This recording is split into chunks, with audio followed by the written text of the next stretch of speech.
I was just listening to the roar in the room and thought, you know, this is what happens after break. You get back together with all your rowdy friends, and there's a lot of energy in the room, and it's just wonderful to have you here joining us today for the first ILC meeting of 2023. I can't believe we're saying that.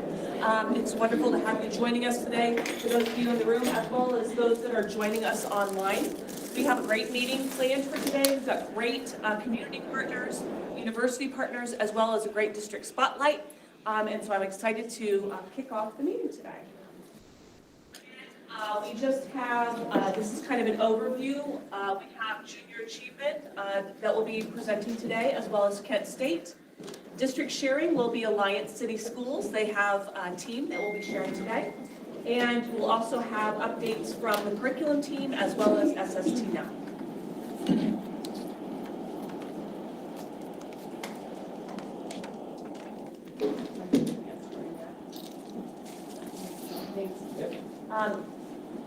For those of you that want to sign into your attendance, feel free to do that.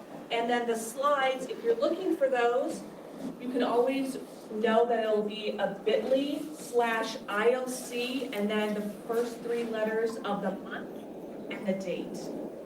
As well as if you just go to the ESC website and click on ILC, the slides are also located there. I'll give you just a minute for that.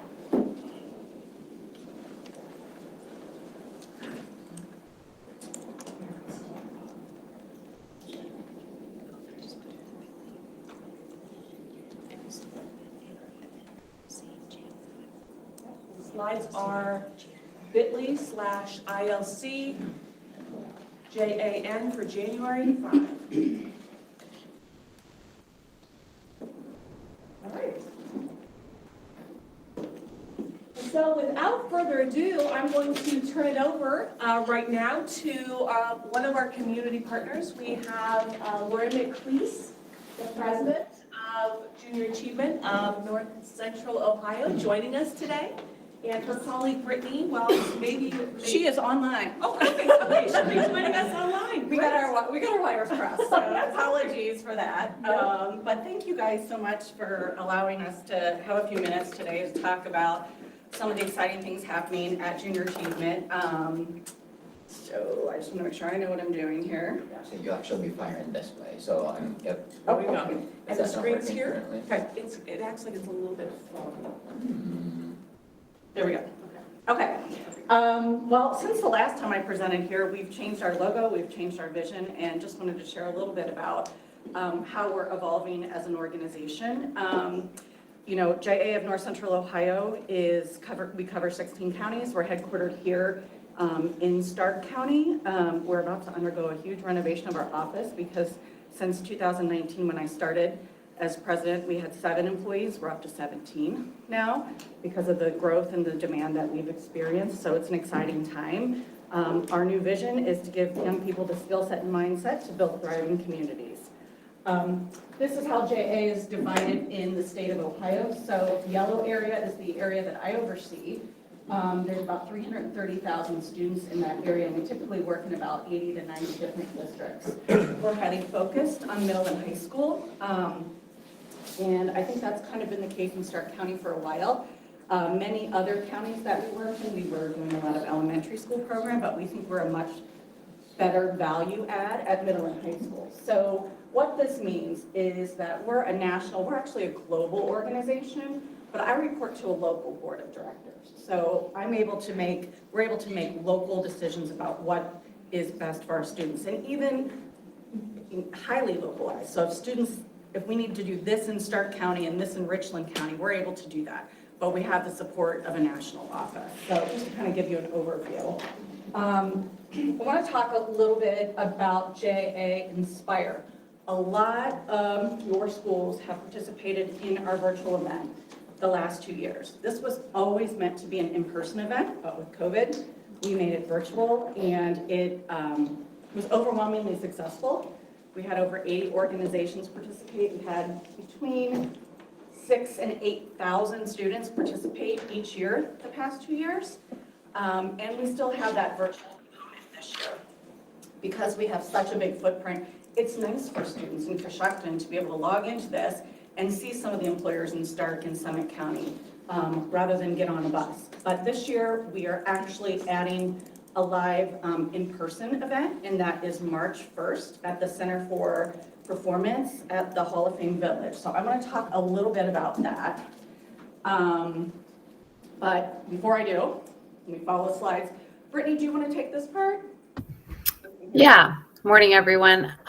So this just gives you an overview of what Inspire is and how it's broken up.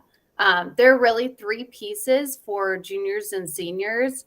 For everyone else, so grades K or 6 through sophomore, they would just be doing that curriculum piece and not the in-person event.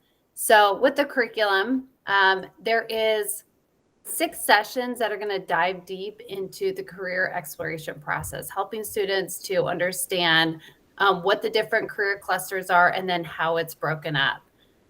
Then once they've done the curriculum, they're going to log on to the virtual Inspire and they're going to get to check out. I think we have 100 or over 100 different companies that are really promoting themselves, and they're all local, which is awesome. It makes it really great for students to see that they don't need to leave the state to get a great job. And then, like we mentioned, for those juniors and seniors, they can participate in 3 in-person, one of these 3 in-person events. So we have Mansfield, we have Canton, which is going to be at the Hall of Fame Center for Performance, and then in Worcester. So I want to talk a little bit more about Inspire to Hire. So again, this is targeted toward juniors and seniors. We have 1,000 students signed up as of today, over 1,000 students signed up. About 700 are from Stark County. Marlington, where are you? You're our winner. You have over 300 students signed up to attend this. Juniors and seniors, I think Kansas City has 200, so right there is 500 students. We have almost 300 students from Cuyahoga Falls. We have students coming from Portage County, and we were going to limit it to 1,000 students. But this is such a great opportunity for your students. We are a student-centric organization. This isn't something where we're trying to say, we have a lot of manufacturing jobs to fill, and we need you. This career fair will have so many different options. I wish I had had this. I was always told, don't work in nonprofit. You can't make a living in nonprofit. So I was a banker, and I hated it. I was successful, but I hated it. I became a nonprofit leader at 40. And if I had had something like this to show me what career options were, I wish my kids had it. My kids are 20 and 23. They had nothing like this in high school. So we're going to have everything. We will have manufacturing, we will have trades, we will have healthcare, we will have the military. But at this Stark County event, we have more employers than the other 2 events.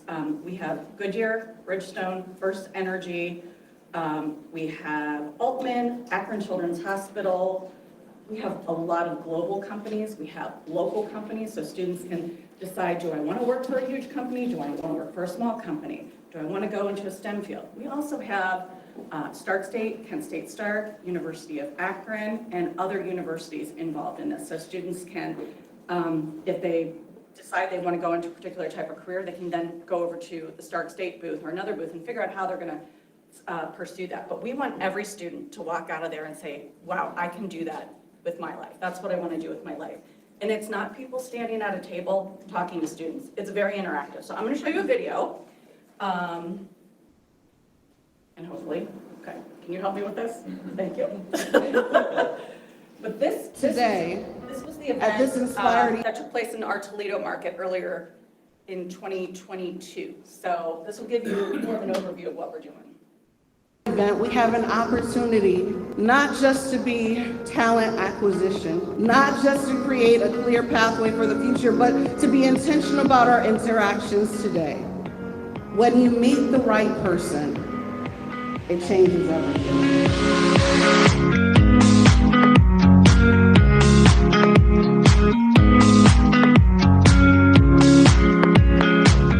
I believe these young people with the right influences can change the world that we're living in. Mercy is very proud to be the presenting sponsor for the JA Inspire event because it's all about connecting. And this is an opportunity for us to help connect kids to the needs of the community to help them find their pathway to success for the future. Our kids can aspire to become something they've never heard of. That's why this event is so valuable to both students and companies. Our talent pipeline is right here, and this is our opportunity to introduce kids to new career possibilities. JA Inspire is a fantastic way for the business community to connect with our future workforce. We know that there's a desperate need in our community for future talent. So the goal of this being a career discovery event is to get the kids hands-on, get the students actively engaging with the companies so that they can connect the dots between what's happening in their mind and how that may translate to a real-world career opportunity. The companies that have come in to set up have brought everything. They want to just show themselves off to the students big time. This gives them a perfect path to explore different options, find out where their passions lie, and then find that path for a career opportunity. So I hope that we can meet students who have a passion and are at least interested in perhaps shadowing or interning at JDI to learn more. Our biggest hope for the kids is that they walk away with something that they didn't know before they got here. Whether they learned a company, found about a new career pathway that they didn't know existed. So it's really, really important to get them out here to meet with employers, to shake hands. It's good for our kids to learn how to address adults and conduct themselves in a real live interview. It kind of gave me a lot of different options, and it was really interesting to see just how many different routes there were, different schools or programs, and I really took that or appreciated learning about all that, and definitely keep that in mind for my future. So that'd be my biggest piece of advice, just kind of keep an open mind and you'll learn a lot. I talk to places like the JDI group, which is somewhere that I'm really familiar with, and then in my field, I also talk to other opportunities like at 13 ABC that I learned about that my field is also in. So I learned a lot of different things about different companies all in Toledo. I learned a lot about EMTs, which was really interesting because I didn't think about that career, but it made me really think about it in the future. Yeah, so students will learn their soft skills here.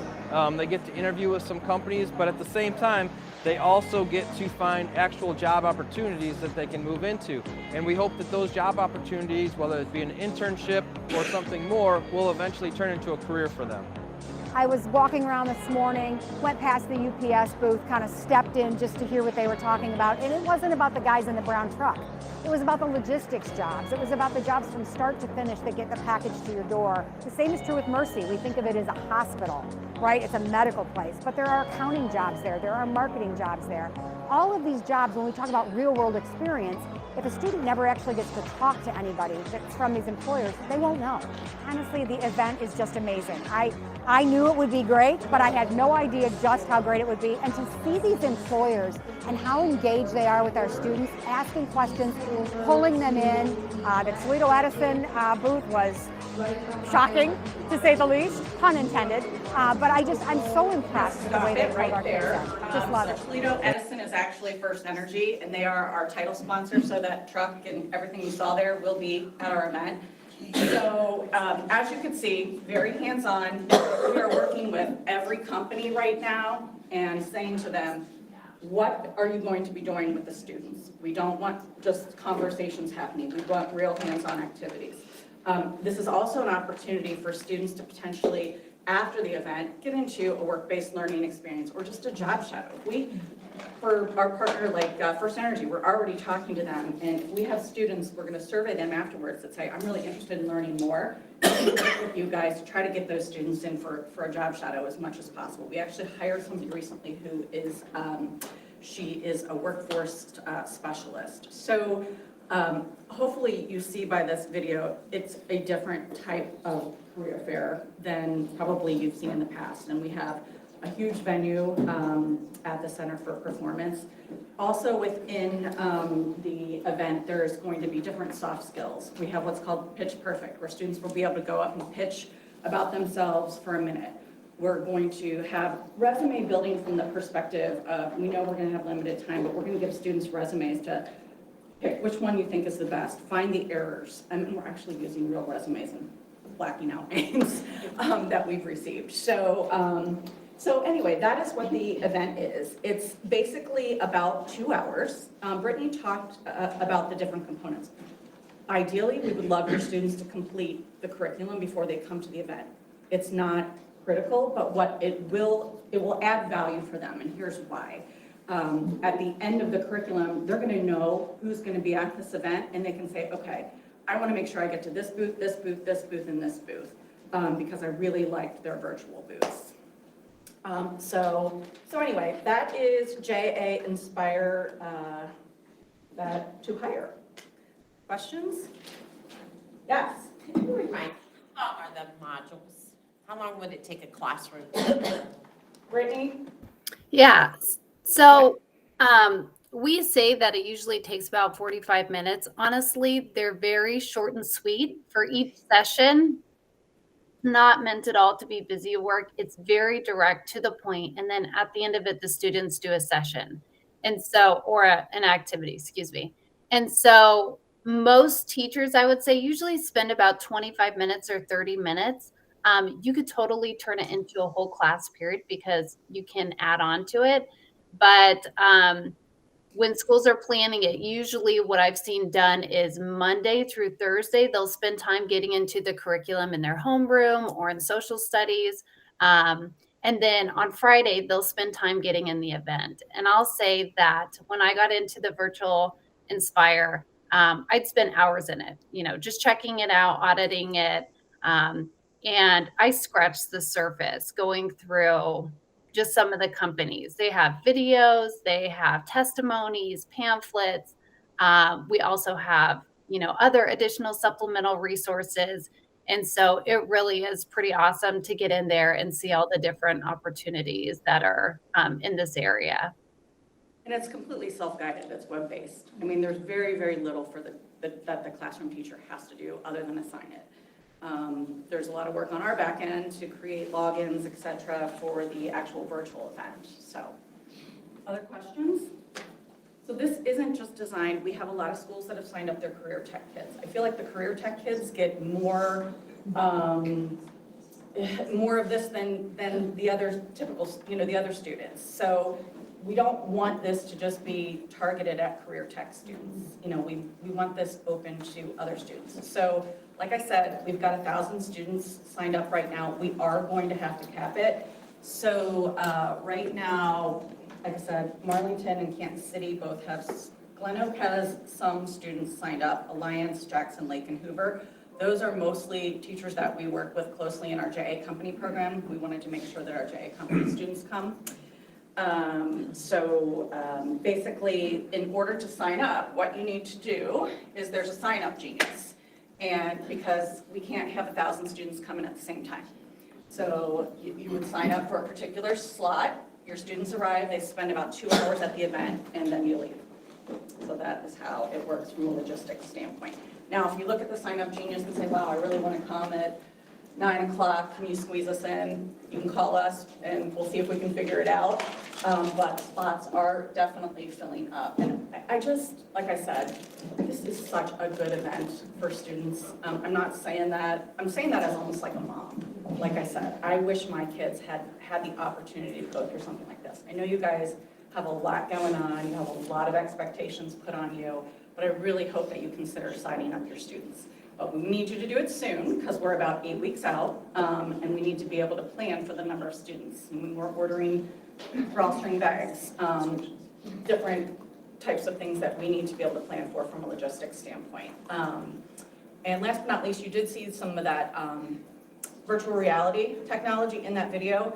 We will have that at our event. We are more than likely going to be investing in Transfer VR working career readiness headsets at JA that we can use in connection with this program as well as some of our other career readiness programs. Kids love that.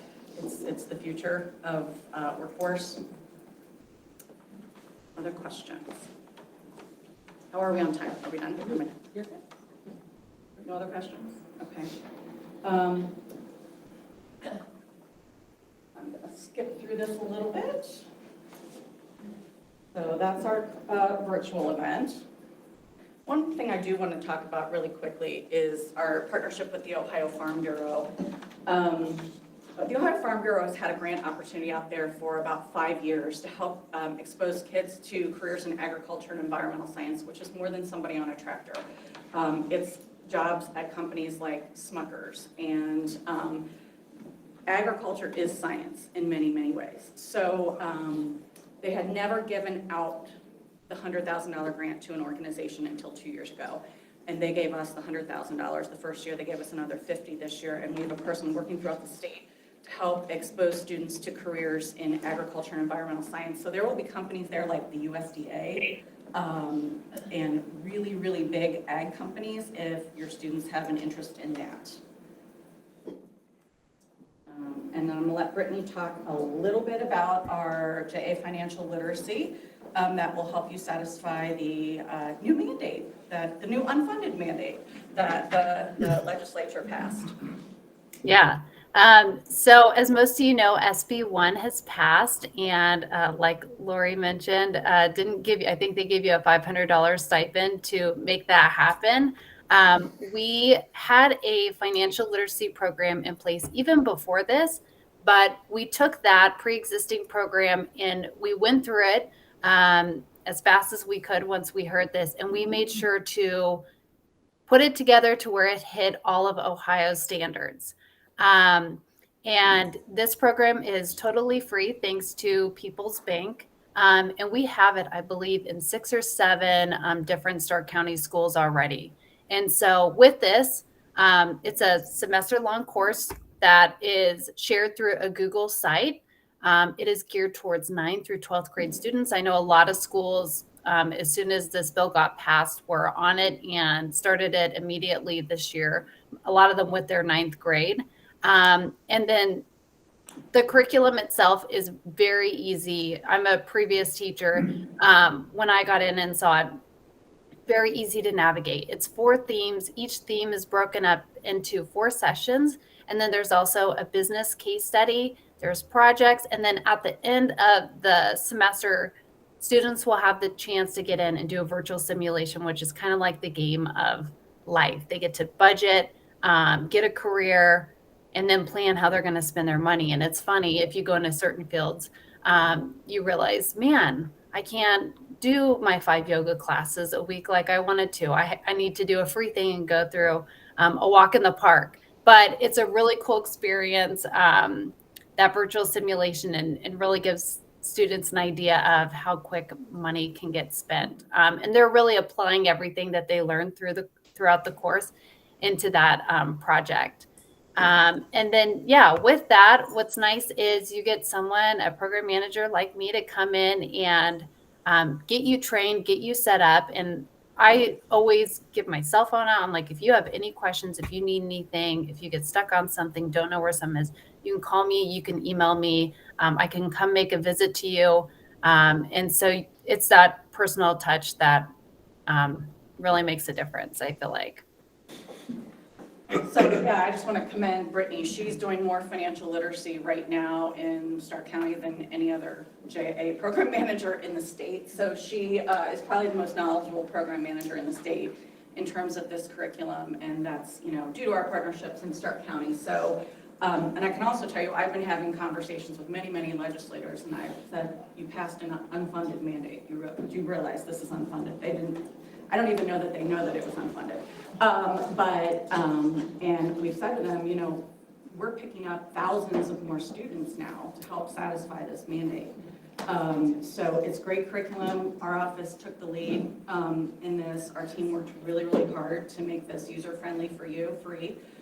So if you need that, I know you've got a 5-year runway, but if you're interested in learning more about our financial literacy curriculum, Brittney would be your point of contact. Questions?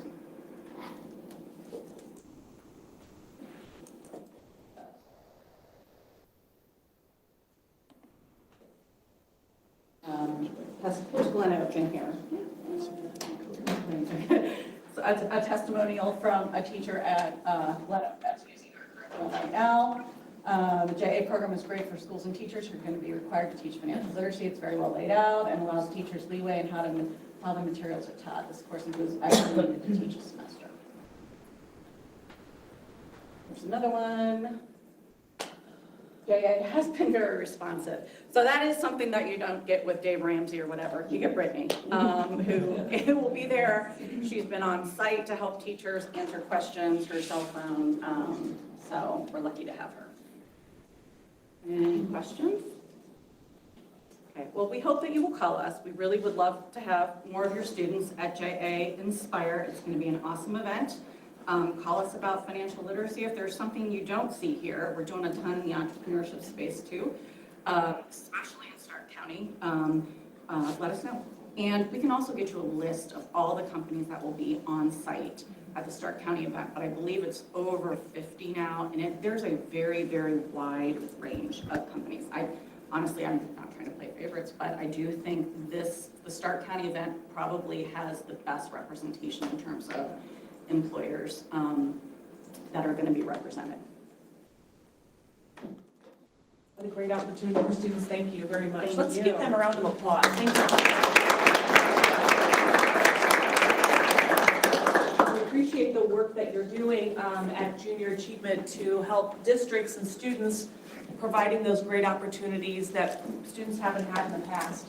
I just wanted to point out, because before it wasn't, you weren't able to see it, but if you take a look on these slides, there are some links. Those links will take you to the other presentations. So if you're looking for any of the information, like I noticed Brittany and Lori's email are located on the slides, that link will take you directly to the slides that they shared. So I wanted to just point that out. Thanks again, Lori. Appreciate it. Look, Brittany, thank you. All right. Next up, we have, we're excited to hear from Dr. Kathleen Durant. She is joining us, I think, virtually today. She is the assistant professor for speech and pathology and audiology at Kent State University, and she works very closely with Dana. Dana, I'm going to turn it over to you. Do you have anything you want to say about Dr. Durant before she kicks it off today? Yeah, so I first saw Dr. Durant speak in Cleveland last January, and I immediately nabbed her and started talking to her. She has an expertise in bilingualism and assessing bilingual or multilingual students. And as we are approaching this new year with the dyslexia laws and requirements, she has a proposal for our districts that I hope that many of our districts will participate in.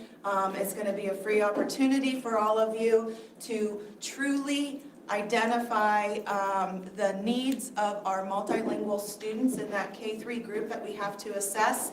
And when we do the second assessment, she's going to talk about her proposal to partner with some of our districts to truly identify and disaggregate language from disability. So I have some resources. When she's done, I will put in the chat box so that you have those links.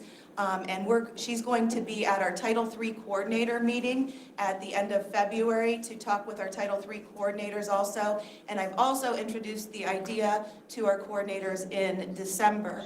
So if you have any questions, please ask her after her presentation of what her proposal is to partner with the districts.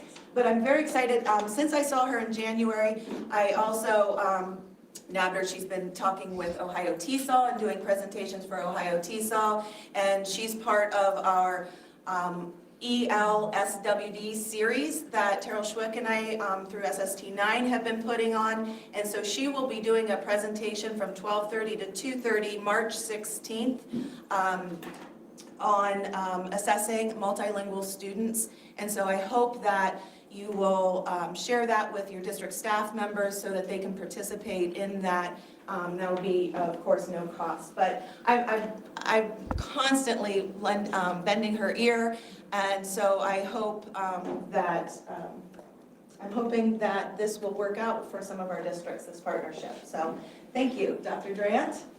Hello. A quick point of order. How do I switch the slides? Just go ahead and say next slide, please, and I'll advance them for you. Okay. Hi.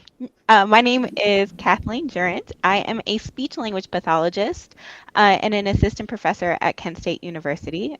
Next slide, please. I am part of a group of bilingual speech language pathologists who are working on improving the accuracy of identifying learning disorders in children learning more than one language. Next slide, please.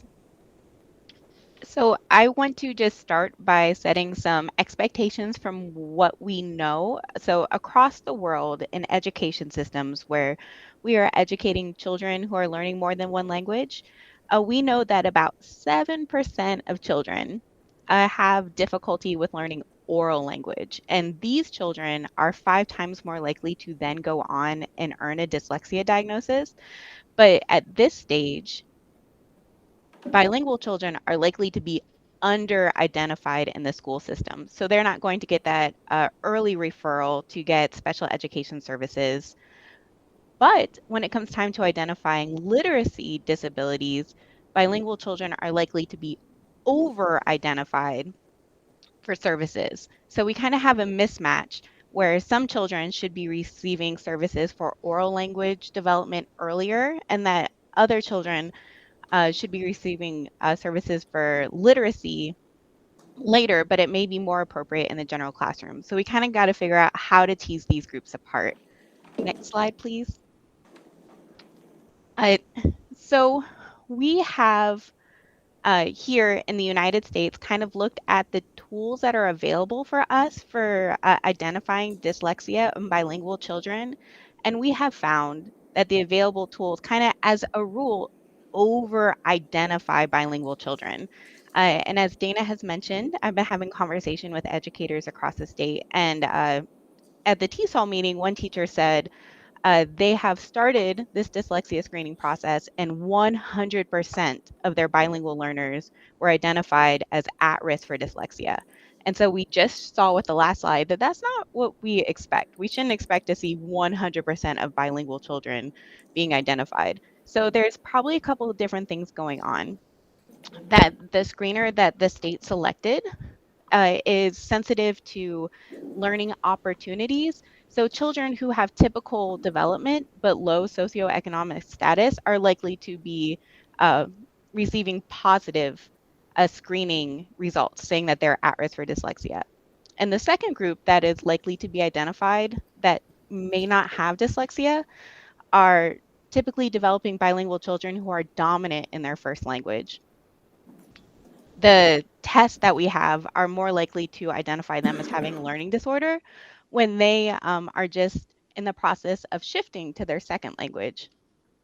And then the third group likely to be inappropriately identified as needing services for dyslexia are these children who have an oral language learning disorder but not dyslexia. Okay, so we've kind of set the stage here that the state has asked us to identify all children in our schools who are at risk for dyslexia, which is a needed and necessary step, and we're very excited to do it. But we see that we have some challenges, especially when it comes to identifying these bilingual children.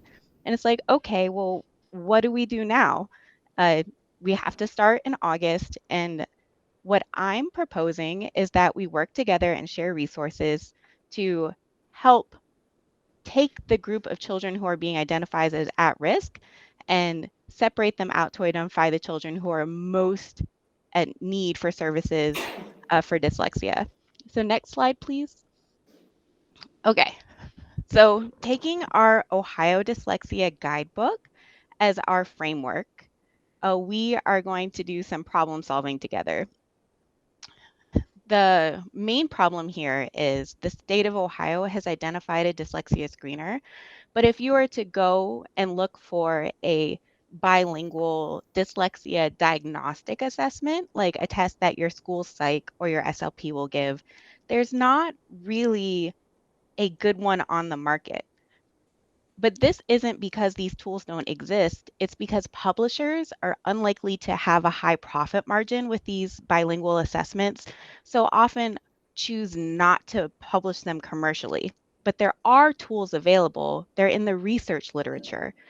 And what I'm hoping to do is to bring these tools that are accurate for bilingual children, but you cannot buy off the shelf, to get agreements from the researchers and bring these tools into our school districts in order to use them to accurately identify these three different groups of children. Children who are low SES and first language dominant, children who may need some help in the oral language and not their literacy, and then children who do need help with their literacy exclusively. These dyslexia screening children that we are hoping to identify in the first place. But because these tools that are accurate for bilinguals haven't been published commercially, the information that we have to interpret them, we need to do it in-house. We need to do it in the state of Ohio. And that is something that we are hoping to help you with. This is the problem-solving method that the state has suggested to us through the Ohio Dyslexia Guidebook, and that's what we're hoping to use here in this collaboration. Next slide, please. Okay, so to kind of lay it out, what I am proposing here is that to have a diagnostic assessment. So you're going to give the screener that the state of Ohio has identified, and children are going to be found at risk for dyslexia. And then as a school system, we have 6 weeks to give them a tier 2 diagnostic assessment. And that's where I'm hoping to step in and support you in your efforts by bringing in an assessment protocol that combines commercially available tests with researcher developed tools that are accurate for these children, and then confirm or reject their dyslexia at-risk status.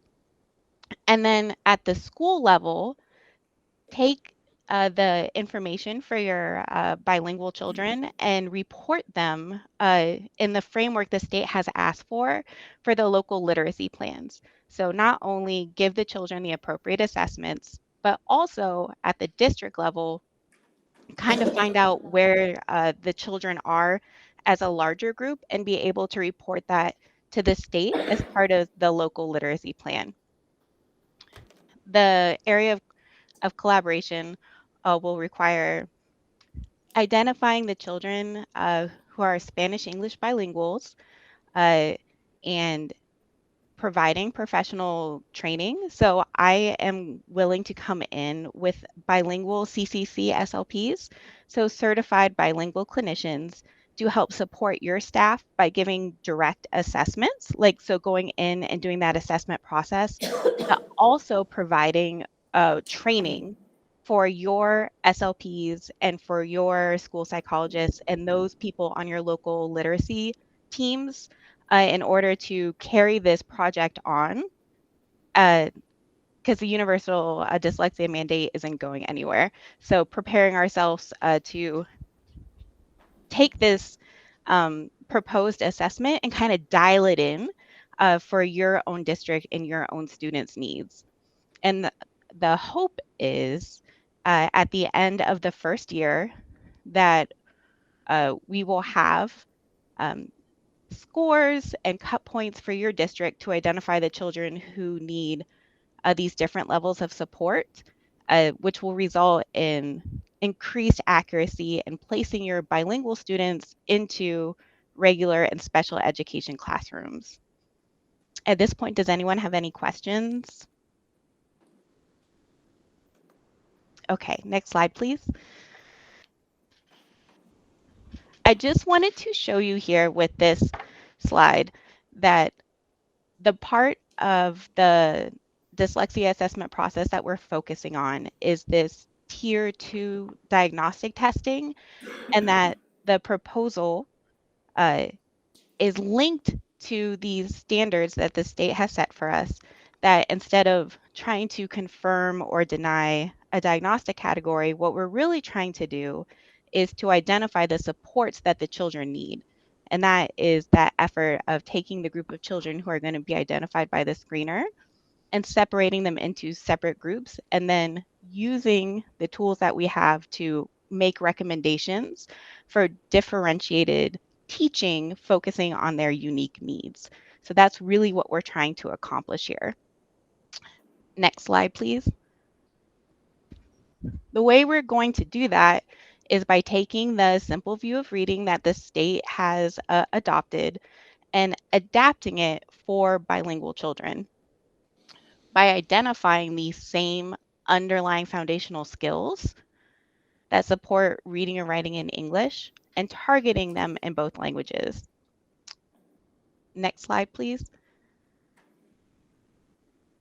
Here, I just want to show you a proof of concept showing what this assessment process would look like. It is roughly 2 assessment sessions, 60 minutes each, for the children so that we can identify if the needs are in their first or second language and how to target them. I just wanted to show you that we have already identified the test. We have already spoken with the researcher development teams. We have permission and we have a working plan that if you invite us into the district that we can show you and collaborate on to decide how to adapt this for your needs. But not only that, like the previous presenter said, that this has been an unfunded mandate, and this Tier 2 assessment proposal that I'm sharing here, I have also, through the conversations with the Department of Education and through the conversations with Dana, have put together this graphic here and submitted it for a grant proposal to fund this effort for the participating districts, and it was reviewed very highly. So we have a working assessment that satisfies the state requirements through the Ohio Dyslexia Guidebook and also is found to be meeting the standards of the different test publishers and funding agencies. So I really believe that we're on the right track and can dial it in for your specific district's needs to make sure that the children are getting the appropriate assessment and placement, taking into account this dyslexia and third grade reading guarantee mandates. Next slide, please. Okay, so when I show clinicians the previous slide, these are the areas we're going to assess. The common practical barriers that are brought up are, 1, it takes a lot of time to administer tests in both languages, especially when you have to take into account the parents' information about family concerns and language learning opportunities. 2, there's a lack of qualified personnel to interpret bilingual assessments. So there's not a lot of bilingual clinicians out there available for this kind of large scale testing. And that you cannot go to a test publisher and get a manual that's going to help you to administer and interpret these tests accurately. Next slide, please. So the way that Kent State is able to support this dyslexia screening mandate is that we have qualified bilingual SLP personnel here who can assist in giving the test and also teaching your staff how to use these tests accurately. And that what we hope to do is after going through this first round of testing with your school district, publish the assessment protocol we come up with together as kind of an appendix to the guidebook. So when you pull out that Ohio Dyslexia Guidebook, that you'll have an extra tool set as an appendix there to assist with your TESOL teachers and your bilingual learners.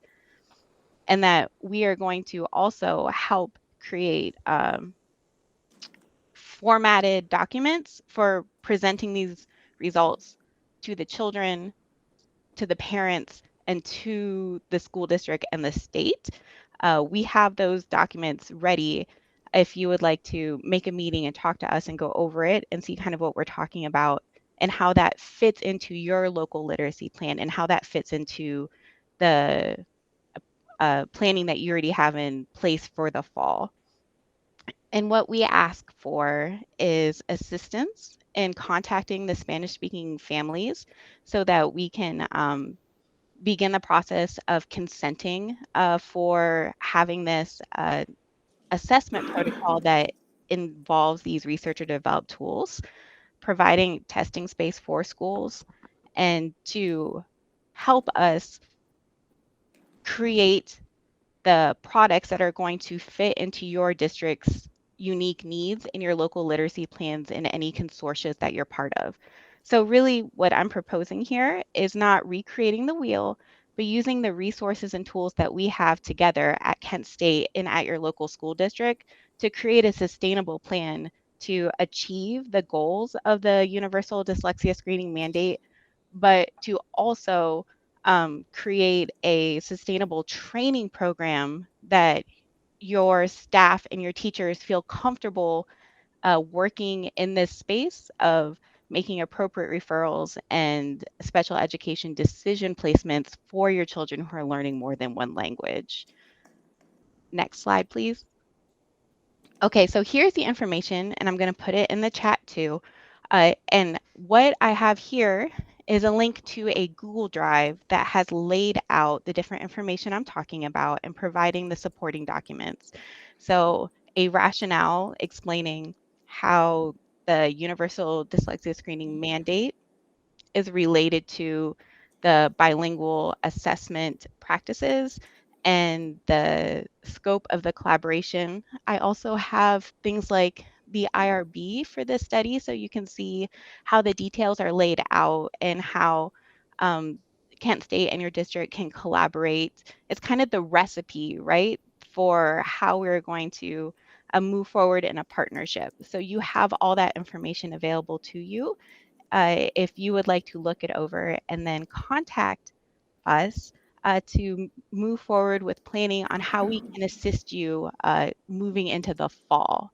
So right now we are in January, and hopefully if you are interested in us assisting you in assessing your bilingual students, we can over the next couple months come together with a plan unique to your school district and your learners' needs to have in August, when it's time to do the screening, a plan in place to do the follow-up assessment for your children that are found at risk for dyslexia by the screener identified in the state. So that's kind of our timeline and what we're hoping for. Here is the information that you can use as a reference when discussing this, and the contact information for me and how I can be in support of you in accomplishing this goal. Next slide, please. Again, this is my lab at Kent State, and thank you so much for inviting me to come speak to you. I look forward to also following up with you in February and March to move this project forward. Next slide, please. There we go. Thank you so much for your time. I appreciate your attention. Are there any questions for me at this time?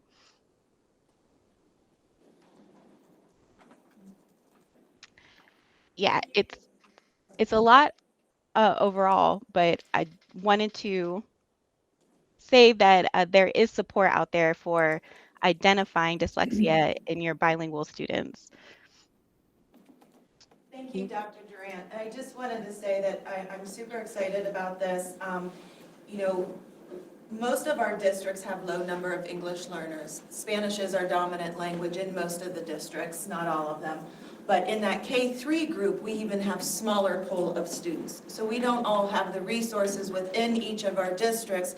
And like Dr. Durant said, we don't have certified bilingual SLPs. So this would be an opportunity to get an expert in there to truly pinpoint what the needs are of those students.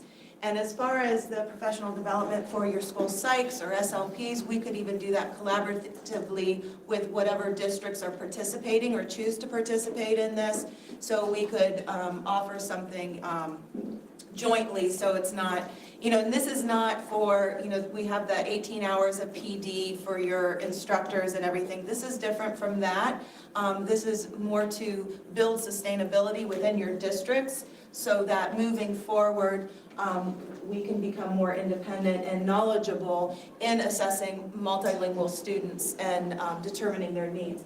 Another piece that I really liked about this is they're going to have, you know, after these assessments and everything, there will be specific intervention suggestions based on the data from the assessments. So you will know where to pinpoint the needs of the students, whether it's language disability or, oracy. So I'm hoping that we can participate in this project and more accurately meet the needs of our multilingual early, our multilingual students at those early ages. So thank you, Dr. Durant, very much. I'm also going to put a link, just like, because there's a lot of resources in the link that she sent, so it's just a brief overview with a sample of the district partnership if you would choose to do that. And then again, we'll be following up with this discussion at the Title III coordinator meeting. This is not just for consortium districts. This is for all of our Stark County districts, and I know we have some of our friends who are not part of Stark County online to listen to this as well. So this is for all of our districts. So I just wanted to make sure that we knew that. So thank you, Dr. Durant. Thank you very much.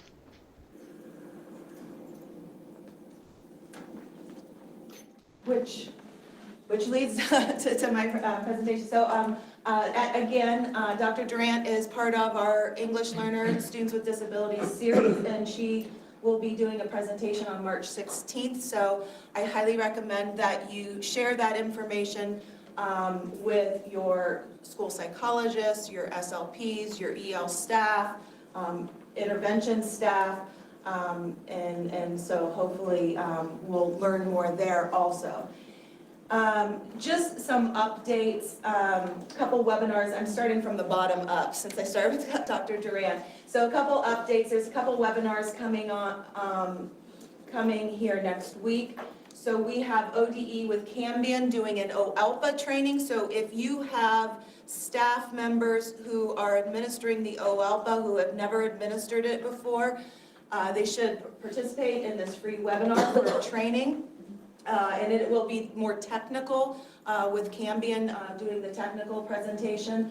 ODE, Paula Mahaley and David Brower from the Office of Assessments will also be doing a webinar next Tuesday from 4 to 6 that is free, and I'll put the link to register for that. That is free. They'll be doing a webinar then. Also about OALPA. It will be less technical and more about OALPA in general, as well as the alternative OALPA assessment. So OALPA window opens up January 31st to March 24th, and that's the annual assessment for everybody who has been identified as an English learner. If you get a new English learner during that window, we still have to do the screener first, and then the OALPA assessment. And then this is the first year that the alternative OALPA for those English learners with significant cognitive disabilities is in full effect. And they tried to stagger that a little bit. So that will begin, that window begins February 6th and goes through March 31st. If you have a student who is an English learner with a significant cognitive disability, it needs to be, and that would be appropriate for them to take the alternative assessment, it needs to be in their IEP. So you need to make amendments to the IEP to add that into the IEP. And that can be done during the testing window, but it needs to be done before you administer any portion of the test. As far as who administers the OALPA, typically it's your EL staff that administers the OALPA, but it needs to be the person who is most familiar with the student and this, whoever the student is most comfortable with to administer the OALPA. This is a little bit different. It's going to be a little bit longer. It's going to be a little bit more intensive.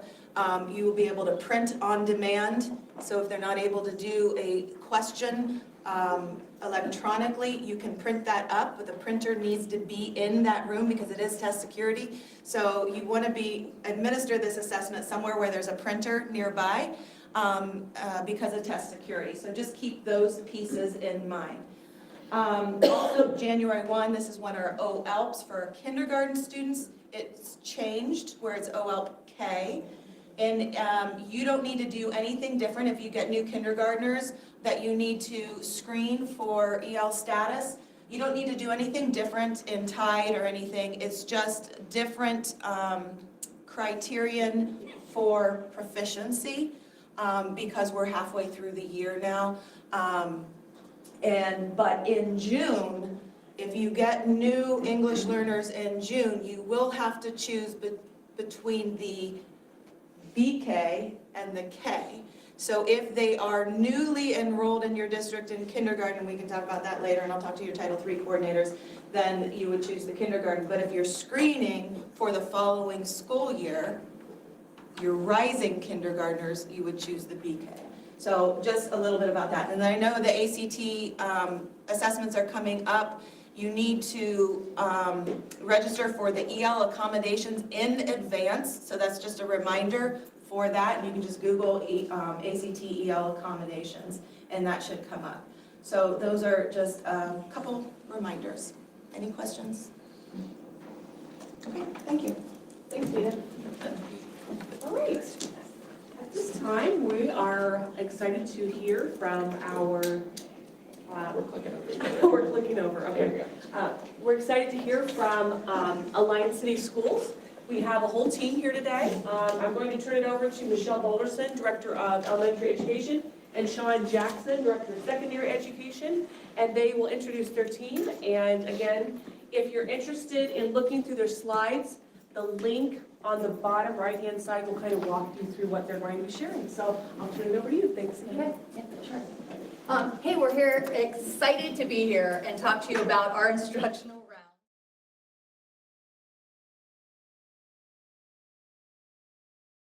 So I just want to take an opportunity and thank Alliance for sharing. If we can give them a round of applause.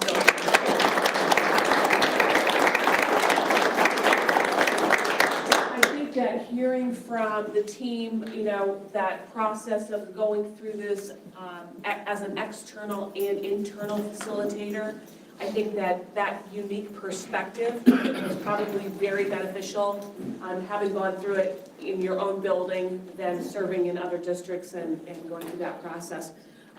Just so you know, like kind of next steps for us, I've talked with Sean and Michelle about, you know, what might this look like if we were to move forward, you know, as an opportunity. Whether it be, we're going to look at an item, it could be, you know, you brought up the idea of, you know, utilizing the one plan. Maybe we're in a specific district and they've identified an action step that they're trying to gather additional data on or interested in learning more about that whole process. That could be something that they're going to be looking for, or looking at something bigger and broader.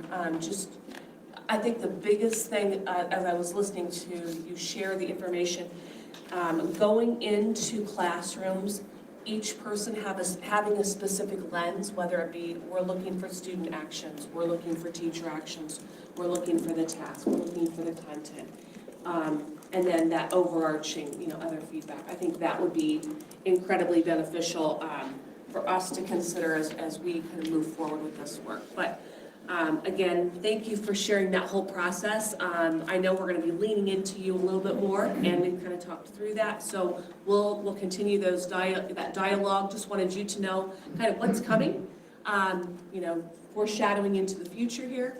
But I think it was wonderful to hear that process and your learning and just the conversations you were able to have outside as people would leave classrooms and be able to dialogue what they saw. I'm sure there was powerful conversations that happened there, and having been a host site, I would guess it would be very difficult to not be part of those conversations to hear what was being shared. So appreciate your authenticity and your willingness to share with our team. It means a lot.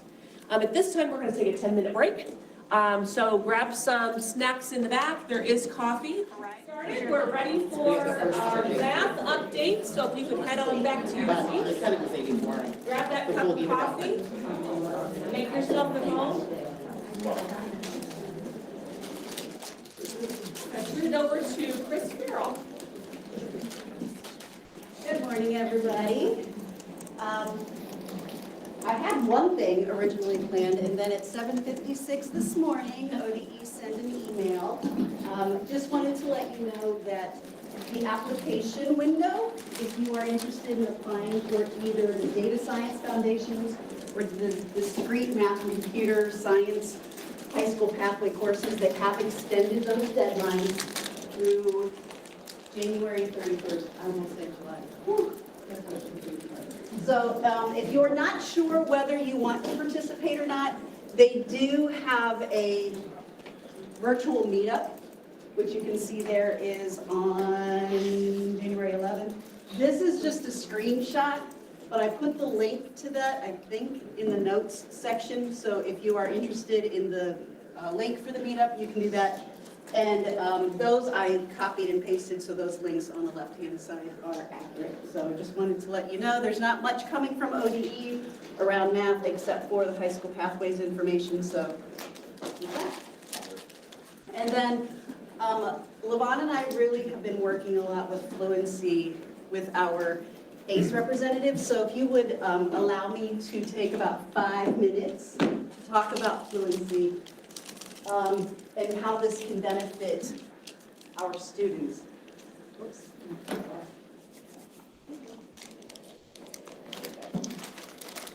We talked a little bit about procedural fluency last time that we were down here and how it ties to number sense and basic fact fluency. And if you would ask any teachers who teach math across the county where are kids struggling, they're going to say they don't know their facts. That's what teachers are going to say. So obviously what we have been doing is not working. And when we talk about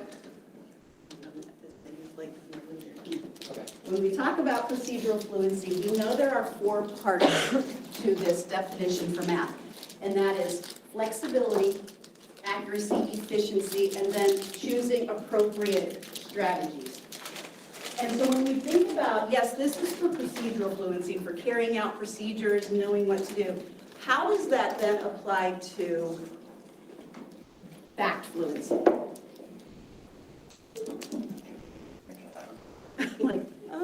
It's not working. There we go.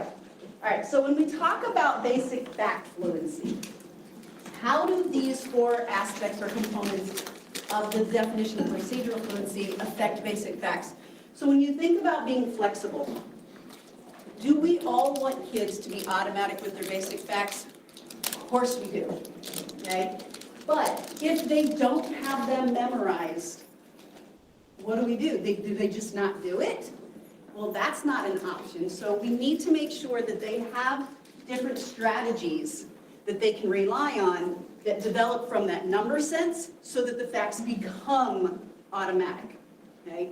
And when we're talking about accuracy, we're not just talking about we can spit our facts out and that they're right. We also want to make sure that kids are able to think about, well, was that a reasonable answer that I just gave? Or they say something and go, oh wait, that can't be right. But we've taken some of that thinking out of it when we focus on the memorizing. And with efficient, again, automatic facts would be the best. But if we can't memorize, we want them to have some of that ability to do some strategic thinking, and then appropriately choosing, if they don't have it memorized, how can I find this answer? Okay? So that is how that kind of relates to the fact fluency. Now about time tests. There's a lot of information around time tests right now. And I would say there's a difference between timed practice and timed tests. If you are doing time tests to earn stars, badges, packets, whatever it is, you are putting kids under a lot of stress to get these facts quickly. And when they don't have them memorized, or we know from Joe Bowler here that there's evidence that suggests efficiency and accuracy could be negatively influenced, because what do? If they don't know it, they put their hands under their desk and they're like, that doesn't mean they know it. They're using any only other method they know how to get it right. So they go through and do them. So that it's not assessing what we believe that it's assessing. So we want to be careful about how we use timed practice. And with that being said, there are a lot of things that are sent out all the time, even through the Stark County ESC, where it gives teachers access to websites that are like all about time tests. So I would just ask you to be careful as you share some of those things out with your teachers and have the conversation about when you want to use time practice. Okay, I want to get away from using time tests because we know the time tests as they are situated and used in most classrooms are not effective in helping kids to become fluent with their math. This slide kind of says it all.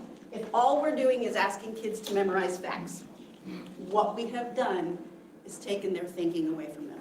We no longer are asking them to think about them. It's just memorize and just know what they are, which again, I want kids to know their facts.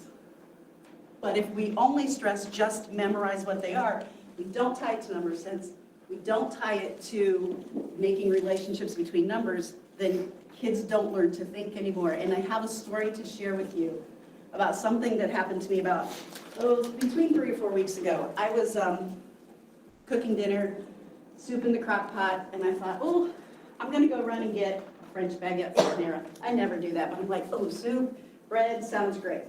So I run to Panera, and I go in, and I can tell the girl is very timid. She's probably new working there, and she got me the French baguette, and she goes, it's gonna be $4.29. I'm like, okay. So I give her 29 cents, and I give her a 5, and she's like, okay, well, here, I'm gonna give this back to you, because you already gave me a 5.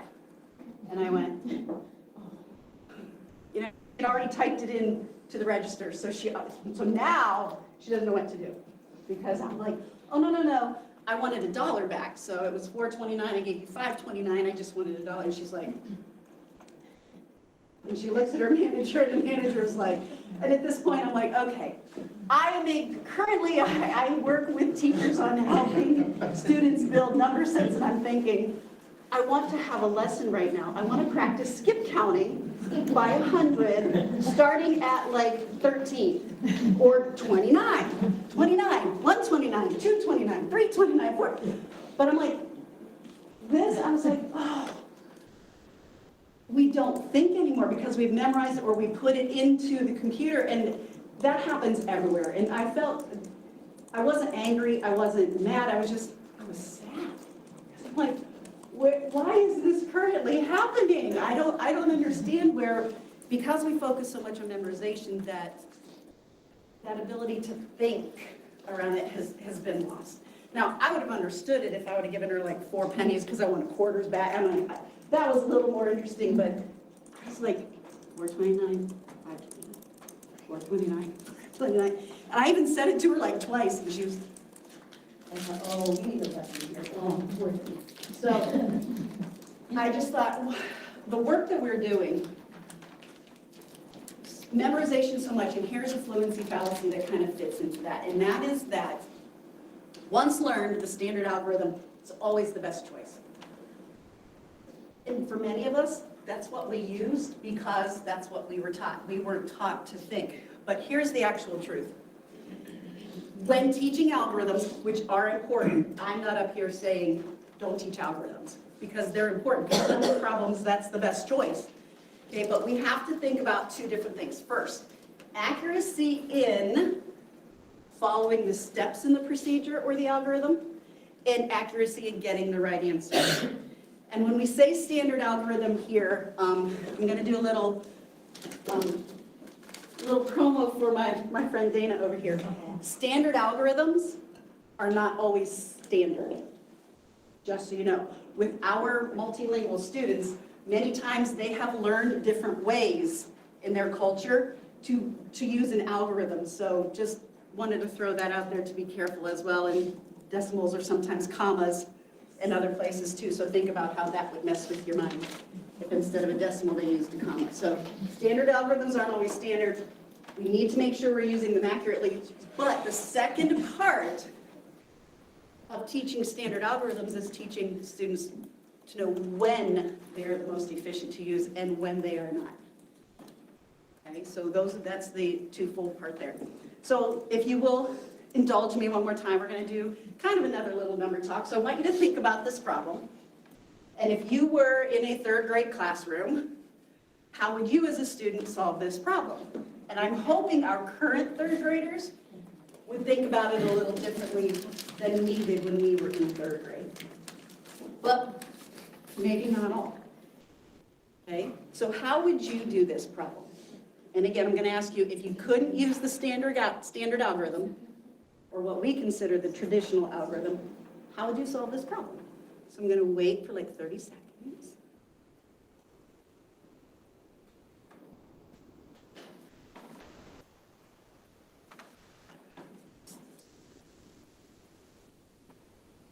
If we were doing a number talk, I'd ask you to use your thumb to see if you had one way, 2 ways you solved it, 3 ways you solved it. But what I want to do is show you 4 possible ways that you could think through solving this. Did anybody break apart that subject and take it down this way? Some of you might have. Taken 25 off and then taken the other 3. Did anybody add on? I add on all the time. This is my story about watching the Cavaliers basketball games. If I always want to know the difference between the scores, I add on.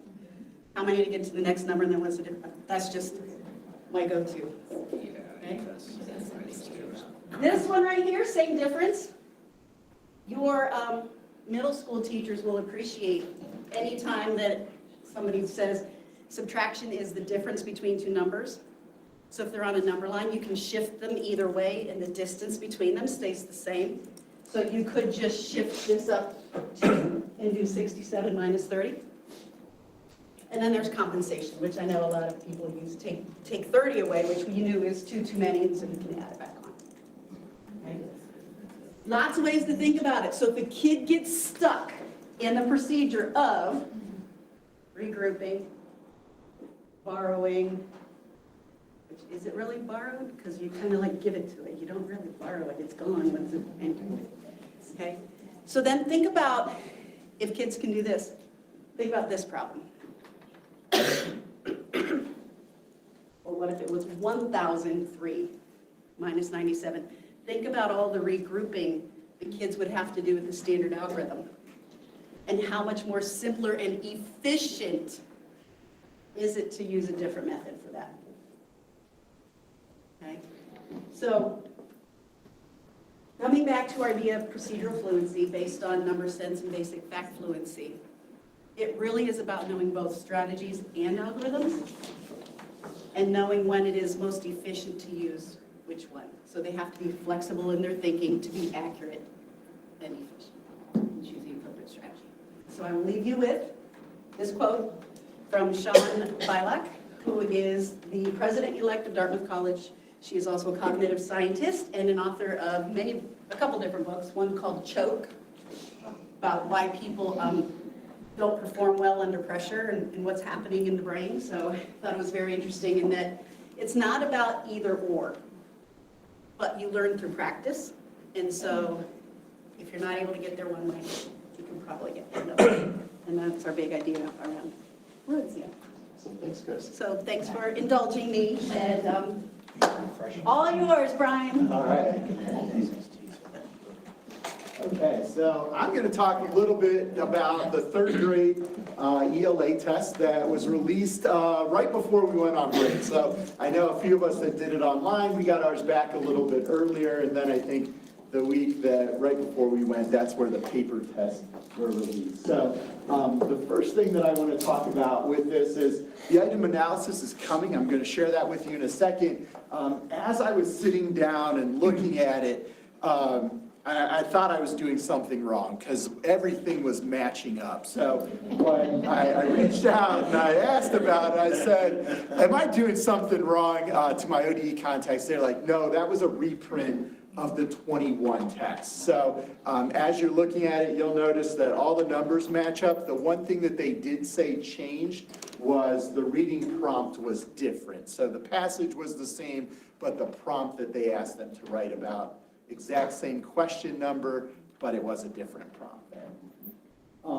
With that, I also wanted to bring to your attention the writing code. So as you're looking at your writing scores, you'll notice that there's several writing codes that a student may have attached at the end. And as you're looking at your student, downloading your student results, If you scroll all the way out to column DC through DE, that's where those writing codes would show up.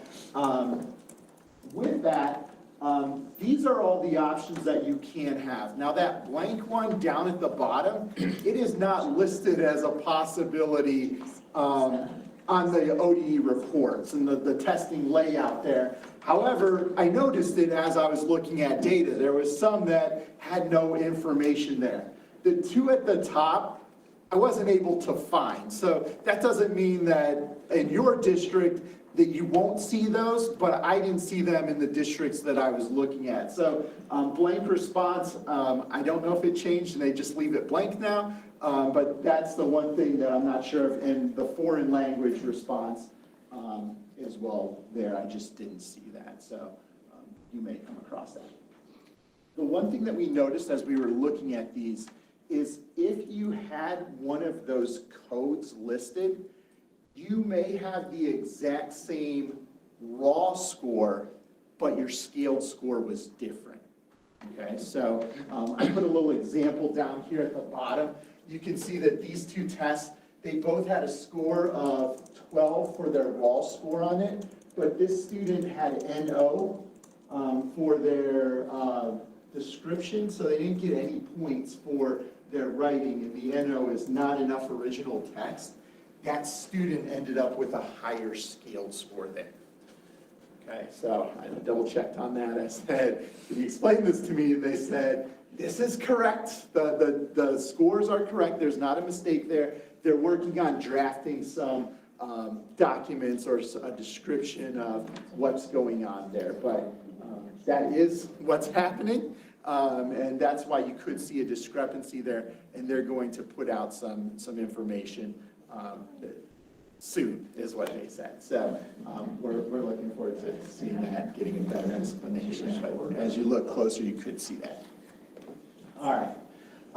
The next thing there then is, this is the item analysis, and I have two setups here. So there's a link down there for first time. So if you did not do this in the past, you can click that link and it'll actually allow you to do the 21 data, because we can go back and pull that, and it'll also allow you to do this year. So when we do the third grade fall reading, it's just fall reading. So it's not like in the spring where we have all the tests there. We're just looking at the fall, because that way we're comparing apples to apples as far as that goes.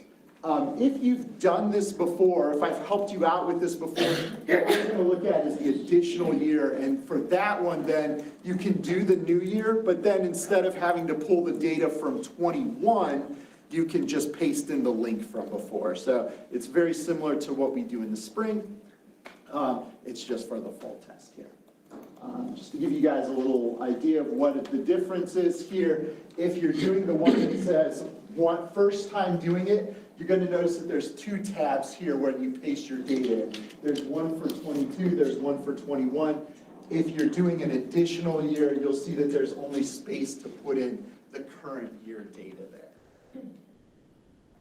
And then I had to add a new step. Every now and then I feel like ODE messes with me, or Cambia messes with me a little bit. So there used to be, when you pull the data, all the students would be together for a district. Now when you do it, it's going to separate your schools out. So if you're pulling for a district and you have 3 buildings for the elementary, you're going to have your first building, they're going to put some information that we don't need in between, and then you're going to have your second building there. So it'll look something like this. So I just made up some data here, so there's going to be some extra stuff that you really don't need. So before we paste it in, we would just delete that out, and then we would copy and paste that in. So with that, I'll say the directions, if I go back one step here,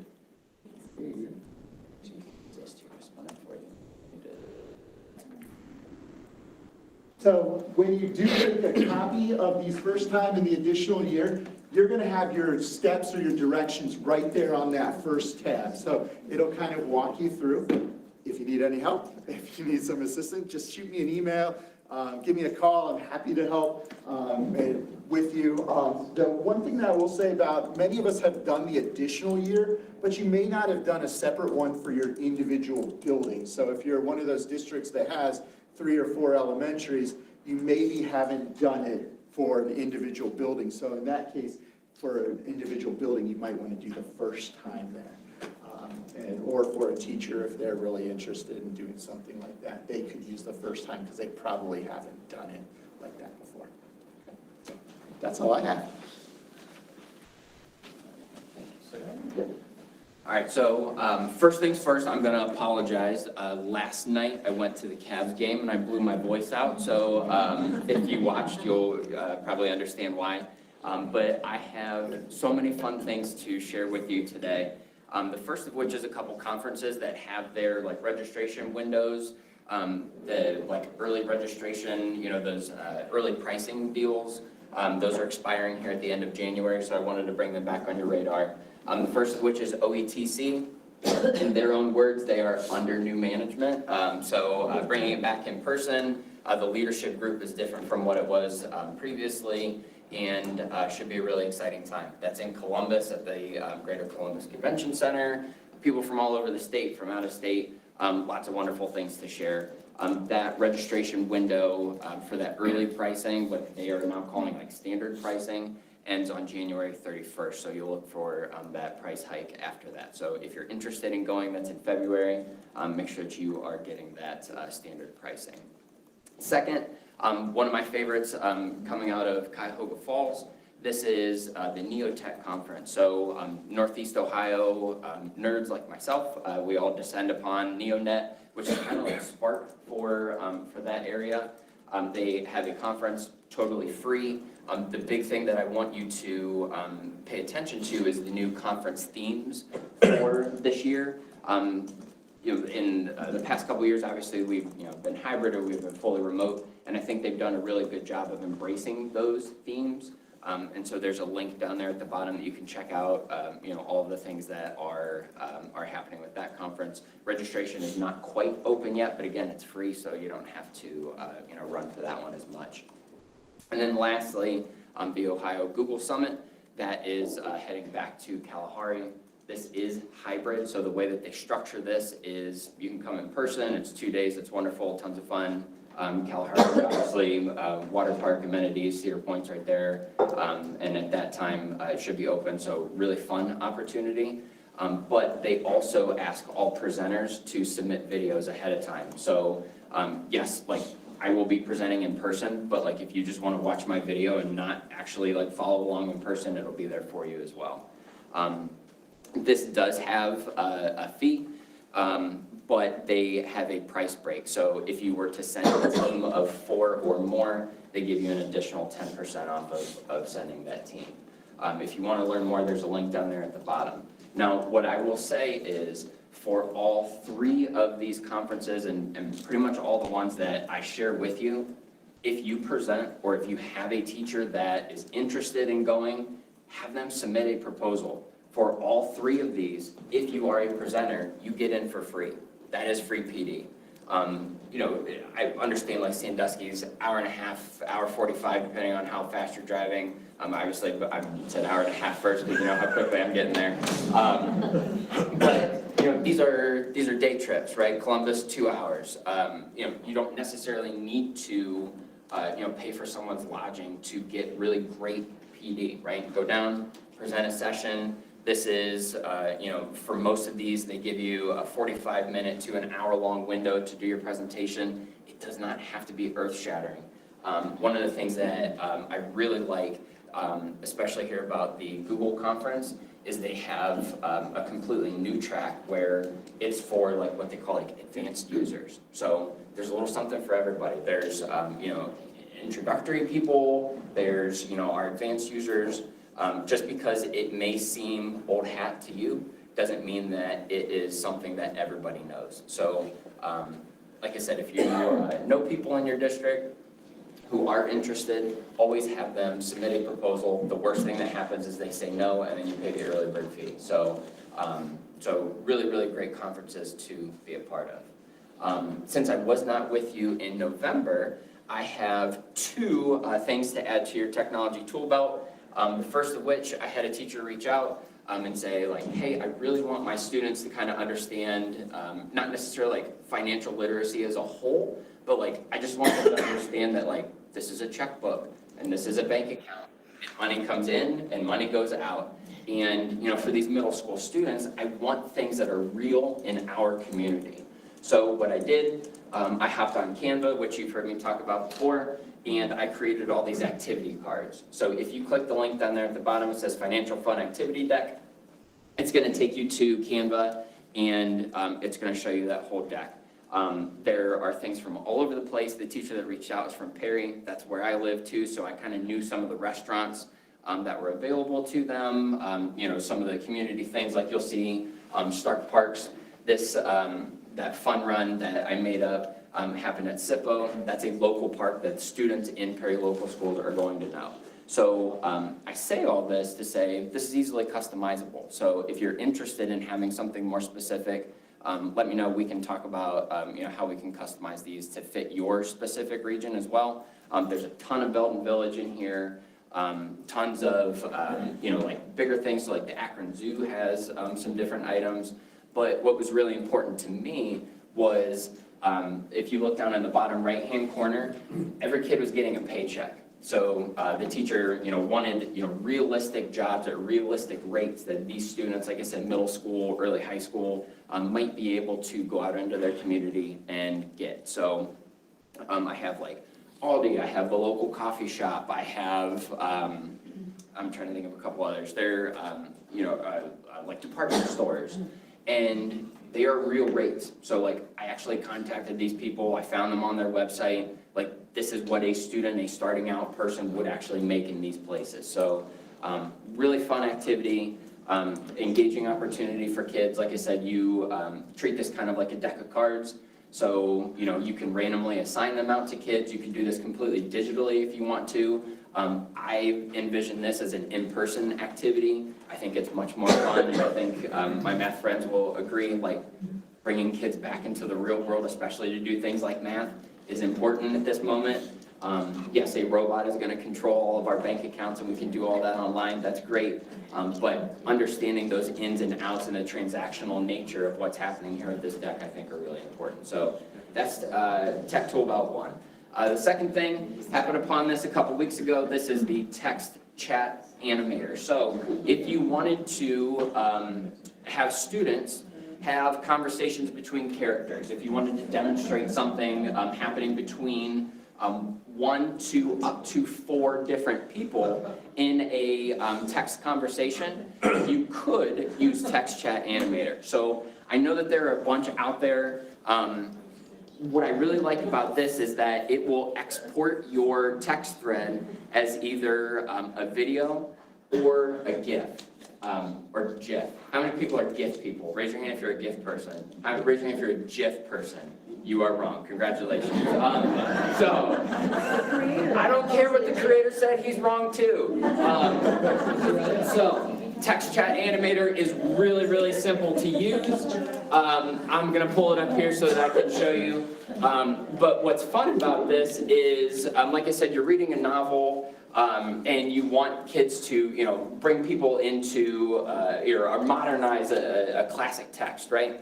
You could bring them over here to Texting Storymaker, and if you see the people over here on the right, these are like just, you know, our fake little characters. We can customize all of these. So if I wanted to, I can make this my name, and then if you see this little cloud with the arrow, I want to upload an image. So let's see, this one is me, and I'll open, and now all of a sudden for that thread, this is me, right? So it's following, you see my picture now float. If I wanted to, I could customize all 3 of these extra ones, or I can just leave them as, you know, those cartoon characters. You'll see that there's a little drop-down menu as well. So as I change them up above, I also see those changes reflected in this drop-down, and then I can control whatever this is going to say. So, you know, I can do whatever I want to do here, and then it will automatically update itself over here on the left. Now, as your conversation completes itself, you know, you can customize these easy there, Apple. You can customize these however you want to. And if you find that you don't have enough blanks, you just hit add another message and another line will jump down in the bottom. To save, totally free. You don't have to worry about creating accounts or anything like that. You would hit record animation and it would save it out. So it's always gonna do that WEBM, that's just a video file. If you're interested in a GIF, or for all you wrong people, GIFs, you just have to toggle this thing on. It will save the video file first, and then as soon as that's done, it will save your GIF file after that. So really simple, really easy way to just bring this kind of fun thing into the classroom. As you can see, it's just showing that thread. It doesn't particularly look like Apple, doesn't particularly look like Android, so you don't have to worry about this being a tool that I'm going to show the kids, and then all of a sudden they're going to create these fake accounts where the parents giving permission for something that's not really happening. That's not what this is, and that's part of why I like it. It's generalized enough that it makes it a really fun classroom tool. So, speaking of conversations that may or may not actually be happening. This is something that is occurring in your district, whether you know about it or not, whether your classroom teachers know about it or not. This is super buzzy in the nerd world right now. That's ChatGPT. Show of hands, anybody tried ChatGPT, had conversations about ChatGPT? I just used it. Yeah, we used to put presentation. So, just as a use case, that is not in a nefarious way. You used it to actually help yourself with a task, right? Which is perfect. That's essentially what this is built for. So, ChatGPT is a chat bot, okay? If you've ever gone onto a website and it says click here for help, and you click the little question mark and it says, hello, I'm, Amazon, what can I do to help you? You type in your question, the thingy spits out, an answer for you. You chat another question, another answer, question answered. This is in that same vein. So essentially what you can do, this is built by a company that's called OpenAI. Essentially what you do, you can come to ChatGPT, and I'm going to make my way over there here in just a moment, and you can ask it anything. So this is, don't think of it like a Google question where how many, what's the difference between, 100 and 37, right? Think of this more like I'm asking it to do tasks for me, right? I want you to, write something. I want you to construct something for me, and it's going to produce that. So as an example, on this slide, I asked it to write a review of one of my favorite Christmas movies, the definitive version of A Christmas Carol, The Muppet Christmas Carol. And I said, write a review of The Muppet Christmas Carol. That's all I did. It produced literally everything else that you see there. I could also ask it things like, write a review or write a book report of To Kill a Mockingbird, and it'll do it. I can say, write a review or write a book report of To Kill a Mockingbird in 300 words, and it's going to get me in the ballpark. I could say things like, write it at a 3rd grade level, and it'll do it, okay? Now, I'm not saying this to you as whoa, your kids are just going to go rampant with cheating, right? I don't think this is a bad thing. Your teachers are I'm sure if they haven't already said hey, we need to get this on our radar. We need to block this, right? Has anybody had teachers request that? Okay, this is not going away. I hate to be the one to tell you that. Priority number 1 at Google right now is to replicate this by the summer, right? This caught them a little bit by surprise. Like I said, this is that outside company. Currently, this is in what they call beta mode, and people at Google are freaking out because this could essentially, this type of product, take over everything that they have already constructed and built, over the last 20, however many years. This type of thing has the power to do that. So, like I said, they are going to have their own tool. I'm sure you're going to see it in other places as well. We are already using this, like I said, Amazon, a lot of our big companies, when you go for customer service, they have it. But it doesn't have to be used for evil. Like I said, like I don't want you to think that this is like a cheating tool that I'm showing you that your kids are just gonna run rampant on. For me, like, it's a really great place to start. So we heard from our friends here from Alliance, they said like, you know, we use this for our presentation. That's awesome, right? It gives you a place to start, then you customize it, you change it up, and now it's, you know, ready to go for you in a fraction of the time. Just for fun, just because I told you I would show you, this is kind of what the menu looks like. Down at the bottom, you'll see like this little open space, right? That's where you're gonna type the thing. And then if you use that little paper airplane, it will actually start to work. So while Brian was presenting, I typed in the question, write a movie review in the form of Siskel and Ebert on the movie Jurassic Park. And this is, you know, what it gave me. So it's an actual script, right? Here's what Siskel says, here's what Ebert says, on it goes. I've heard examples of this where, you know, one of my favorite podcasts used this. They said, write a script for the podcast, how did this get made, about, you know, the terrible movie that they were watching that week. And it knew so many specifics, like inside jokes that, you know, they had made on previous podcasts, you know, references to the movie that they were covering that were, you know, silly, and of course they would be things that they would say. And it's wild. It's a really wild tool, but this is, like I said, this is happening. And as school districts, you know, we have to figure out ways to, you know, harness the power and use it for good, right? I specifically looked up Jurassic Park. There's a line, Dr. Ian Malcolm, he says, life finds a way, right? So if we were to go and, you know, say, hey, we're banning this or we're blocking this website, kids are gonna find a way, right?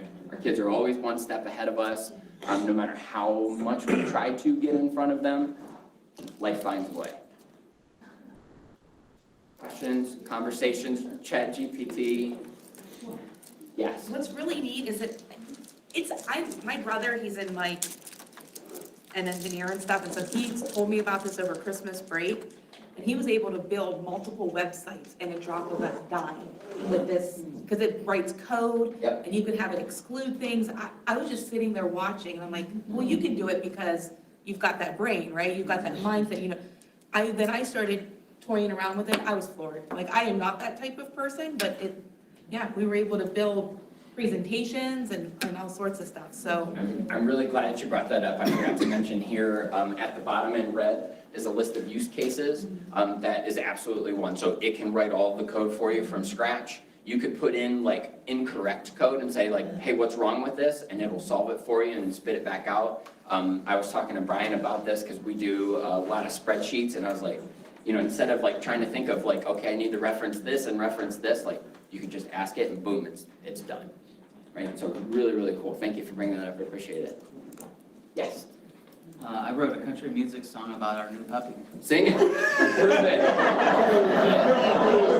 Prove it. And boom, it's done. Will you sing it? Yeah. I will afterwards. That's the next district spotlight. That's our It is It's just crazy, this thing. Yes. Yeah, so, anyone else, comments, first thoughts for those of you who have not seen this previously? We were messing with it a couple of days ago. We had it looking at the picture samples, so we had it create tests and quizzes. Write a lesson plan. Lesson plans. It gives you perfect, test, gives you an answer. lesson plan format. Gives you everything. Show students a bad example, and it will write a bad example. You can have them correct it, or. We found it interesting that you could have it, you could ask the same question. If Michelle asked the question and I asked the question, we would get different responses from the AI. So then we were talking about, could you jigsaw that out in your classroom and have this group of 3 students all ask the same question about, you know, plot dynamics in the Crucible, and then this group ask questions about parallels to McCarthyism, and then this group ask this question, and then as they're not then in the seat of they're not doing the writing, but they're having to think critically about the writing that they're looking at. How is it different? Would it be any good? If you were the teacher, how would you grade that? Does it even have evidence? We were asking other questions about research articles, and it would not give you actual research articles. So then you're Unless you thinking, ask. unless you ask specifically. Give me research articles based on. Right, and even then, it wouldn't cite them. So while you kind of want to get in front of it to say, no, don't use it, I think there's also an opportunity to get students to think critically, right? No, you couldn't write it as fast as the robot writes it, but could you write it better? Probably, because that wasn't very good. So I queued this up one more time. I know that the website is overloaded because it gave me a prompt there at the beginning too. Normally there's a button down here which basically says like regenerate this or try it again. You can select it. You'll notice that there's like a plus and a minus sign. So if I give it the thumbs down, I can give it the feedback. I say this to say like it's always learning. So if you like this, it's going to generate this. If someone else asks a similar question, it's going to do a very similar thing. If you say, you know, I don't like this, and the website is working, you know, at full capacity, it will regenerate a new version for you in an instant, and you know, another one, and another one, and another one. Very, very quick, very wild tool. Like go back to 1992 and tell your former self that this was going to be a thing. And also that you were always going to have a calculator in your pocket, right? Like our teachers always told us we would never. So, you know, what a time to be alive. We laughed because we used it in our presentation, but we were at, you know, T-minus end of the day yesterday, finalizing the presentation, and we put in the page of giving some background on the Leadership Collaborative, and we were a little brain dead. I couldn't think of anything. I typed it in, tell me about, I gave them the acronym, and they said, yeah, we don't know anything about that. So I put in the link from the website that's about us, but their website has a ton of text on it. I was like, I don't have the brain capacity, right? So I gave them the website, they took the website, and then wrote me a summary, that, like a paragraph, that summarized everything that was on that page. And I went, oh, okay, well, great. Now I can just edit that into what it is that I wanted it to say. So that's how we used it for our presentation. So with that could be used for English learners who Yes. can't read and access all that text. Yes. They just need the summary. That would be a way to do it. And with the other tools like the chat feature thing that you did, that's like super exciting to build language skills with our English learners, even the financial cards. There's so much language involved in all of those. Those are great tools to build language. I just recorded a text chat telling my sons about it. And then them telling me back what an awesome mom I was. And emailed it to them at school just now. So I wish I could stand up here and say like, hey, I have all the answers for you regarding ChatGPT. I don't. I don't think anybody does. I don't think OpenAI even knows what this can become. I mean, it is an unbelievably powerful tool that, you know, is unfortunately one of those things that we're going to have to, you know, kind of react to and ebb and flow with the changes. So it's really fun. I hate to drop that bomb and then sit back down, but it's really interesting. If you want to talk more, let me know. We'll probably talk about this at our next like technology integration lead educator meeting too. So if you want to hop on that, love to have you for that too. Thank you, Matt. No problem. Yeah, awesome. Great information that you shared, and lots of possibilities, and I think you're right, kids will find a way, right? So let's figure out effective ways to utilize some of these tools to improve outcomes for kids. So appreciate you sharing that. Before we get ready to turn it over to our literacy team, I wanted to introduce our newest team member, Christy Obach. She comes to us from Green Local. She also was in other districts in Ohio, as well as out of state. Christy will be working on our team. She's a part-time person. She'll be here for 60 days for a second semester. She'll be focusing in on a secondary English language arts. So she has 50 days there and 10 days with gifted. And she is already well-known, I think, in this area. And we're excited to have her partnering with our team members to provide you opportunities in your district. So I want to welcome Christy. Thanks.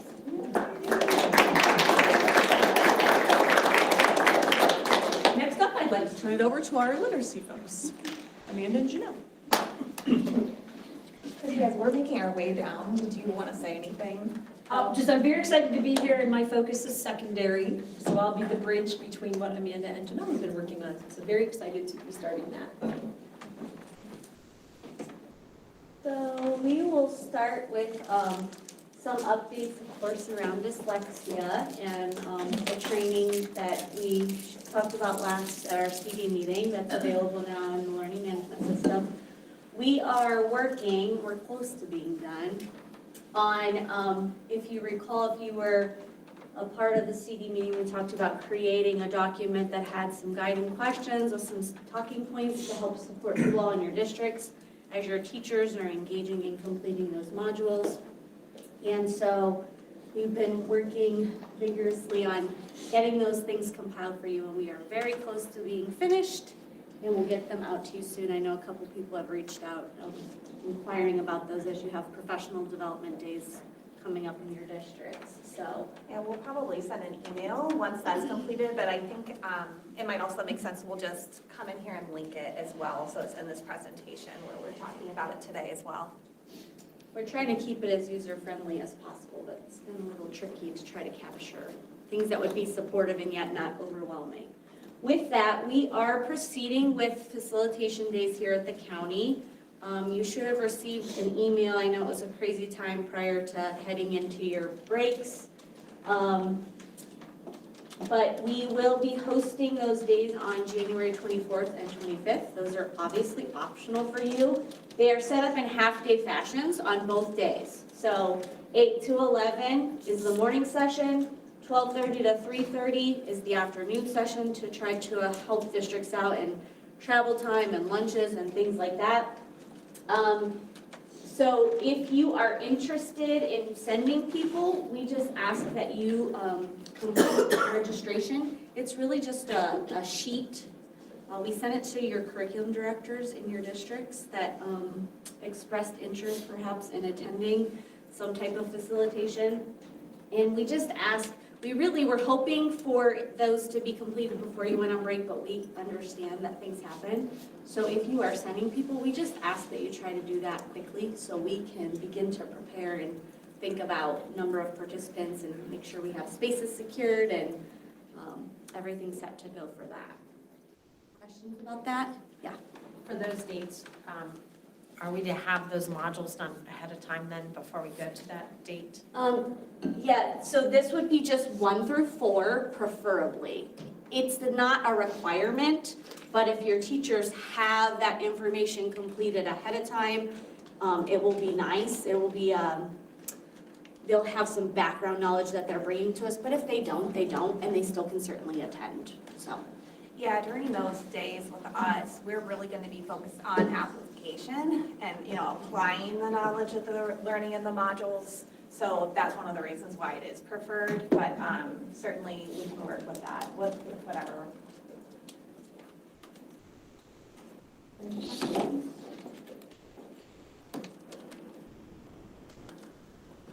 On the side, we wanted to point you toward a couple resources from our last regional literacy network meeting. So you'll see links there to the slideshow and to the recording if you wanted to watch that. Our next meeting is Thursday, February 9th, and there's a registration link there for you. As you can see on the little computer here, one of the topics that we covered were the purposes of assessment. We tried to spend some time clarifying language.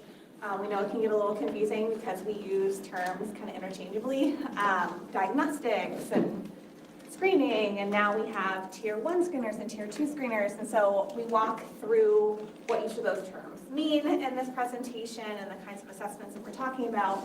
There are also some resources that were shared there, like the structured literacy certification process planning tool was revised in December.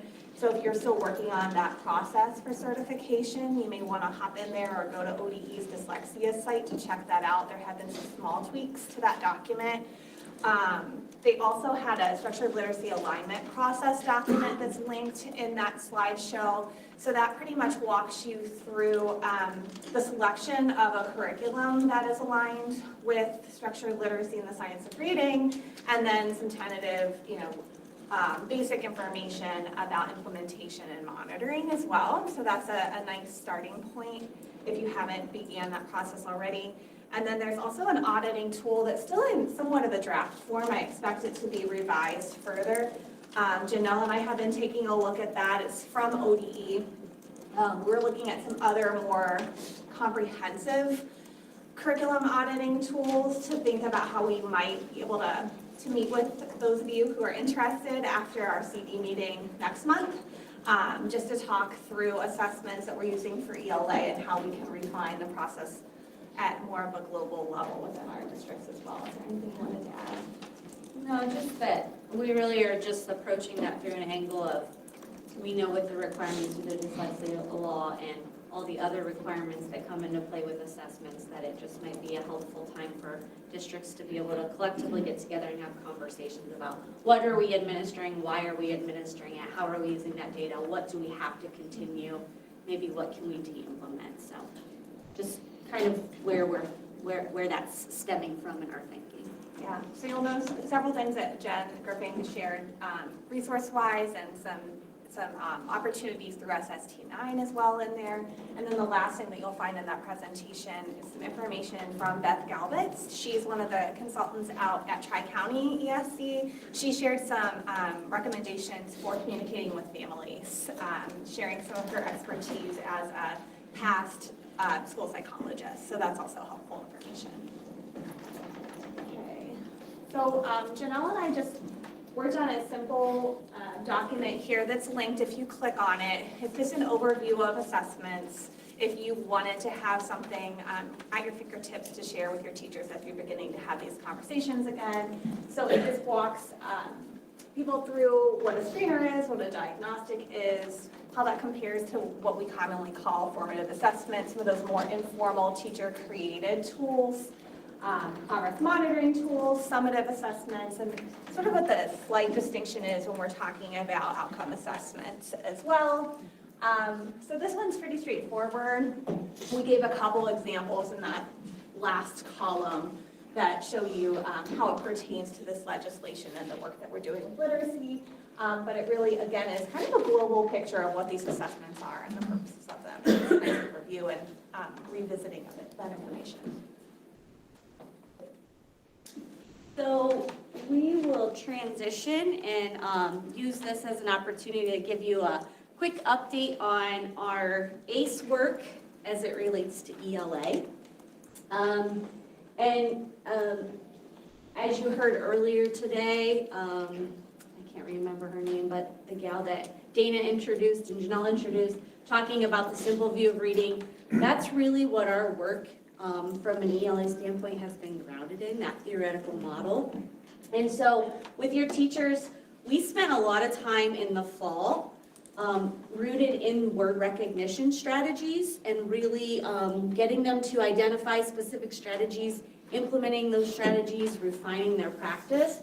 And as we transition now at this point to the new year, not losing sight of the importance of those strategies of word recognition, but we will shift our focus with our teachers that we are working with on a continual basis and focus on the language comprehension aspect.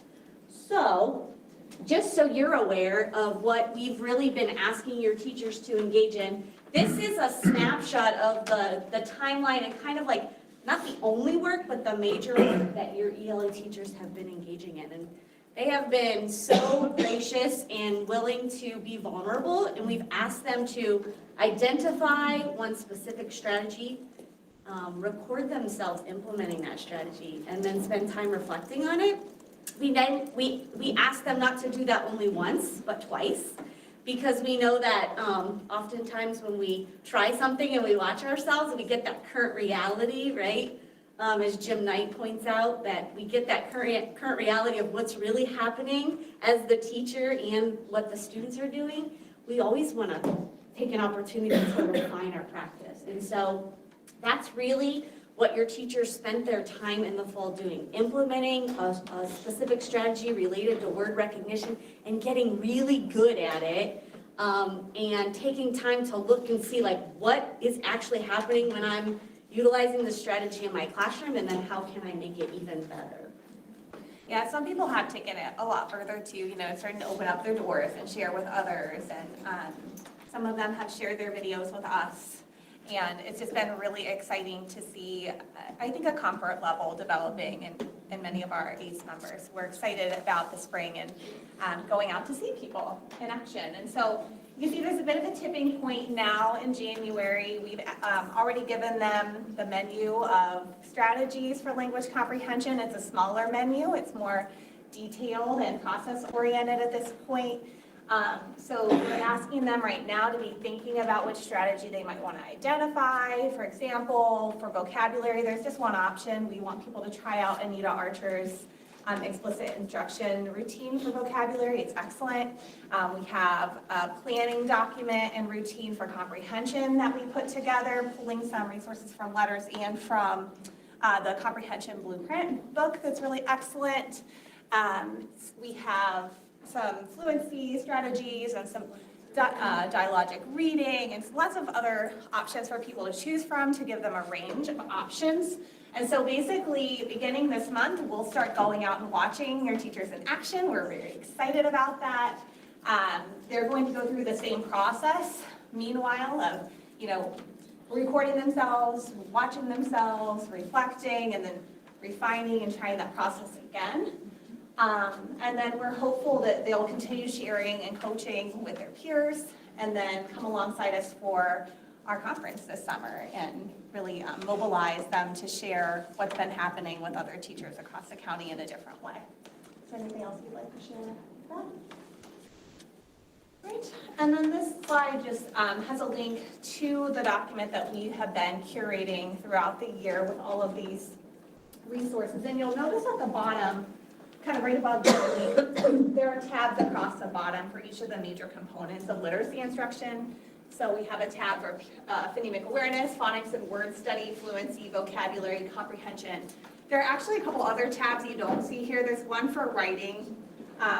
We're not getting too deeply into writing this year, but we want to move into that in the future and keep building this resource to share out. We've shared it with your lead educators as well and have started to fold that work into our lead educator networks. And there's also a document for look-fors, and that, if you want to click that real quick, right now there are just look-fors for our word recognition strategies. So we took all of those strategies we've asked people to use and select from. Not all of them were selected, but we have the look-fors there regardless, so that this is something that becomes a nice library for instructional coaches or principals to use in different capacities.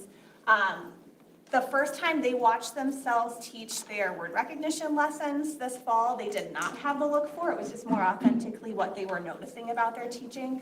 The second time they watched their video, we asked them to use that look-for procedural document to reflect on whether they actually implemented the strategy with fidelity. We're going to replicate that this spring with language comprehension, and we'll be going out eventually with those in hand to see how everybody's doing. Not evaluative, of course, but just coming alongside for extra support and eyes. So that's all there for you if you wanted to take a closer look or consider who might benefit from access to this document. Anything else, friends? No? All right. Thanks for your time. Diane's going to tell us the holiday of the day, I'm sure of it. Today is National Whipped Cream Day. Oh, that's a very important one. If you still have the can left from Thanksgiving or Christmas in your refrigerator, go home and use it. I'm still wearing black because I've been mourning for the event that happened at midnight on New Year's Day. Bear with that unless you're in Georgia. I don't have much to say, except yesterday we finally confirmed, yay, that Deidre Stafford will be here on February 21st. We determined yesterday her topic will be, she has a book called Teaching Kids to Thrive, but it's building the other essential skills for success for gifted students. It will be at the First Christian Church. Lunch and breakfast is provided. It will cost about $75. We're keeping the cost low. If you want that book, we will add that on, and in total will then be $100. That will be coming out in a flyer. Since we just talked yesterday at 5 o'clock, I haven't had time to create the invitation, but that will be coming. If out of ESC, it will be $100 to attend. But again, look for that to be sent out probably by the end of this week. Also, the thing is, it's not up there, but we are still in the process of changing the gifted rules and all the things we have to follow. Be prepared. I think there will be some changes that will not make you smile. So, but the public comment is not available on that yet. I will let you know that as well when that is available. So that's it. Carrie. It's not the end, just so you know. Good morning, everybody. How many people have ever heard of Edu Protocol? One person, two people? Well, Edu Protocol is a framework for teaching, and they have come out with one focused on social studies, but it's a generic framework, and you fit your lessons and your topics and your ideas into it. Well, one of the authors from Edu Protocol, Adam Moll, is from New Richmond Exempted Village near Cincinnati. When I say one of the authors, he's the one that's focused on social studies. He's going to join us virtually at our lead teacher meeting, which is also virtual, it's not in person, on January 31st. It is student-centered lesson frames for AP and college prep, but I can tell you it's not just AP and college prep, and they will tell you that. You can use these frames at elementary level, at middle school level. It's a great focused way to teach and to go through the standards. So I highly recommend encouraging your social studies people to come on board. Adam and I, we have confirmed, we haven't worked out the details. We had break, and then he emailed me again, and so we're gonna work out the details. I'm not sure how long he's gonna speak to us, how much time he has, but I know he will join us at some point for a period of time, but I don't know how long yet. But I just wanted to make you aware that he will be joining us. And this book is here for anybody to see, and Diane has others. I have the math one, which And is math, excellent. and you have some that are math focused. The regular, yeah, I have a math focused one, and then there's a regular just field guide to just general resources that is really good as well. So I will have it if anybody wants to take a look at it after the meeting. And then you've seen the email regarding Career Arts Day. Right now we have 235 students coming to Career Arts Day from 9 different districts. We are confirming that we have about 20 presenters in different areas. We have an interior designer, we have dancers, we have singers, we have somebody from the symphony. So we have a variety of arts represented. And again, right now, 235. I did close the registration, but if somebody says, I really want in, we'll figure it out. So the next step is today that the emails to the presenters go where they're going to give us all the details about their presentation, due in 2 weeks. We build our catalog. It will go out to the teachers who said they wanted to participate. Students will actually pick their focus area. They will be able to go to 5 sessions, and then 1 session will be lunch, so 6 sessions total. Lunch is provided by KSU, Arts and Start KSU, and the Stark County ESC are our partners in this. So it's exciting that we're able to bring this back again. We haven't done this since 2019 for obvious reasons, but it's back. And this is for sophomores, juniors, and seniors this year. Hopefully next year we'll do middle school like we did prior to the pandemic. But we started back with sophomores, juniors, and seniors. We talked about a career fair in all those areas with JA. This is to let your arts kids know who might have a different kind of thinking. You can also have a career in the arts, and these are actually people who are doing it. Maybe full-time, maybe part-time. This information was sent to you and to all your arts teachers that are on my lead educator list. So please know that it's coming, and we're excited about it. Revised fine arts standards, they're not revised yet. They haven't been approved by the State Board of Education again in December. There was a holdup. I don't know the next timeline, but they're written, but we just have to wait for the State Board of Education to approve them. So I'll keep you posted when I know more. Thanks, Tom.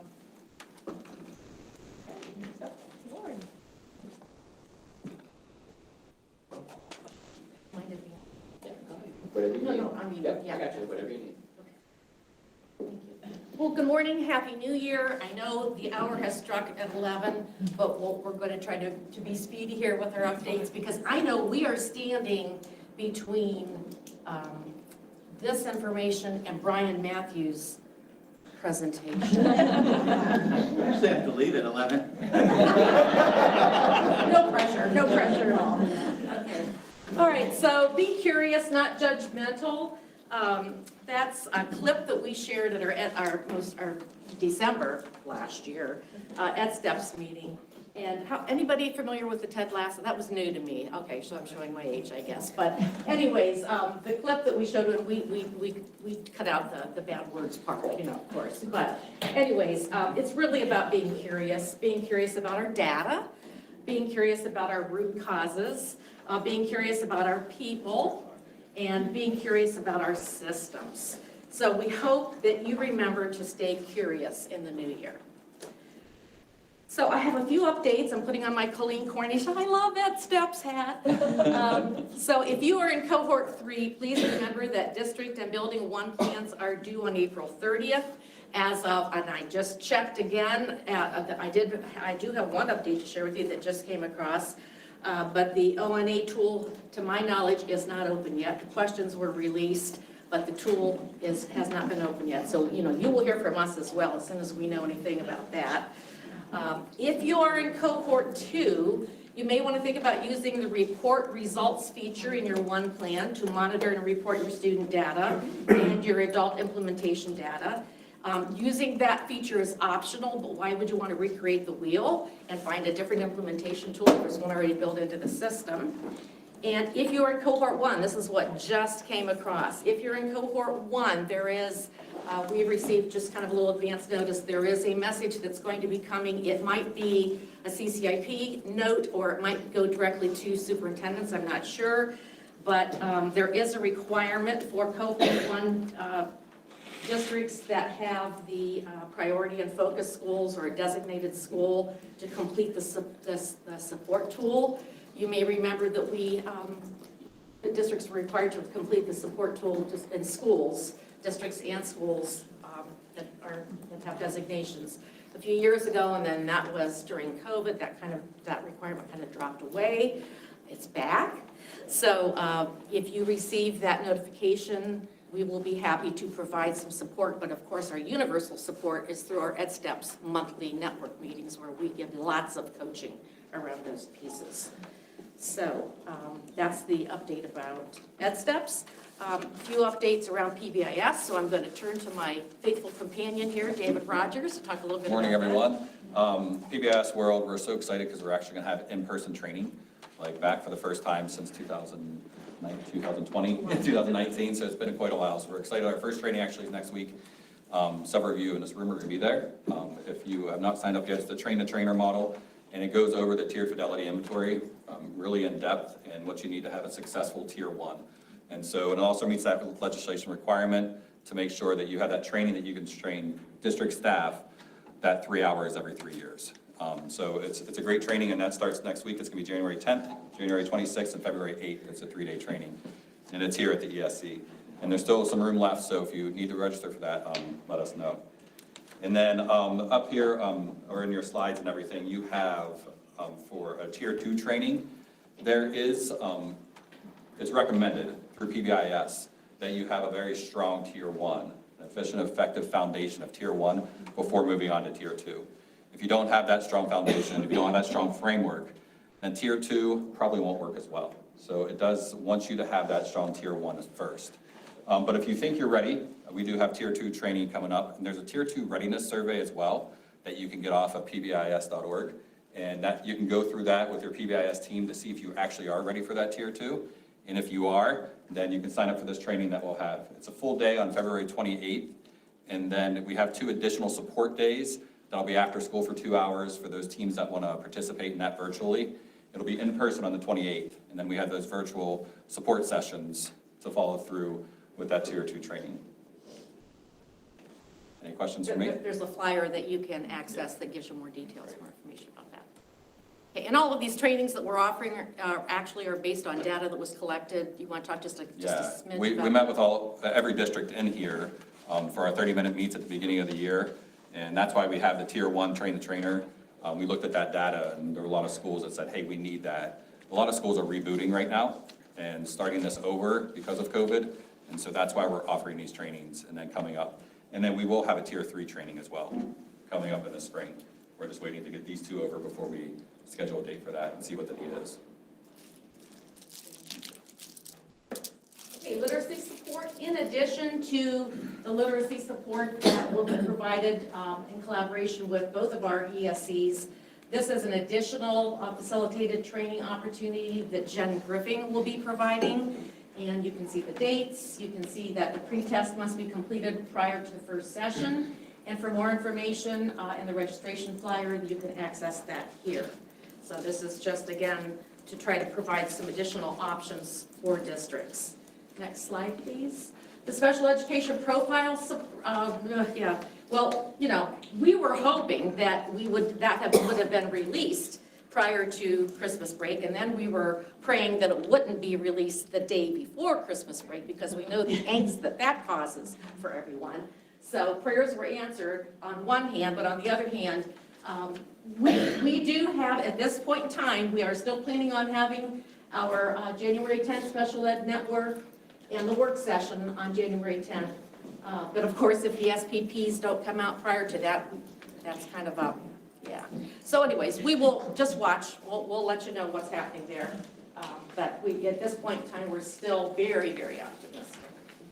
I feel like it's Groundhog Day. Every time we wake up, it's like, well, the assessment isn't, you know, the questions are ready, but the assessment's not ready yet. You know, so, hey, they pay our bills, so we don't throw OD under the bus. Okay, SST Awards nominations. And we are so grateful to everyone in this room who really helps us through this in honoring students and educators and teams and individuals. And so once again, we are coming to you asking for those nominations. If you haven't had the opportunity to attend the awards ceremony, it is truly one of our team's favorite days of the year. When we have young women and men and teacher teams who typically don't get recognized, that are recognized and have the opportunity to be celebrated, it is wonderful. So again, the Outstanding Student Achievement Award is for a student who is served on an IEP, and you may nominate multiple students. Every single student, every single teacher or teacher team that is nominated will be recognized on stage. Lots of nice little amenities and medals for the kids, and lots of smiles and lots of tears that day. And then the Walter B. Franklin Outstanding Educator, which, you know, I guess I'm going to be vulnerable and say he signed my first teaching certificate. So anyways, so it's a fun time, and we thank you for your attention to this and making this happen for kids and for teachers. And all of that information will be coming out in an email if it hasn't already. I think maybe it was sent yesterday. And you can reach anyone, you may reach anyone in our office, and we'll be happy to get that information in your hands should you need that. If you don't find the email. Next slide, please.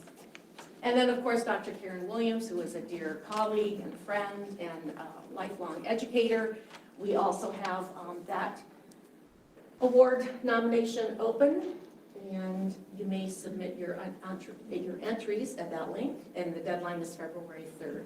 And Barb Cockcroft chairs that committee. Should you have any questions, please contact Barb. And then just some coming events. But when we're looking at our multi-tiered system of support and our multi-tiered system of communication, we do have our SST newsletter that goes out monthly, and that is the most current information for the month. Of course, our website is probably even more current than that, and you can always call. We'll be happy to help you out or answer any questions or provide technical assistance. So, Happy New Year, everyone. Thank you for your kind attention, and I think that wraps things up. Final words? We just appreciate the partnership, and Okay, we're going to, I think we're turning over to Tom Carey. Okay, super. All right, so in partnership with our friends from SST9, we once again are bringing back our High Impact Conference for Educators. This is the first official blast, our call for presenters. You heard me talk about 3 conferences earlier in our meeting. This is another one of those opportunities for your teachers to highlight the amazing things that are happening in their classroom. Just because it may be old hat for them does not mean that everyone in our county and our general area knows those things. Everyone has something awesome to share, and we would love, love, love to hear them at our conference. There are 2 different links here, the first of which for proposal submissions is in the bottom right-hand corner. If you select that, it'll take you to the form. Very, very easy.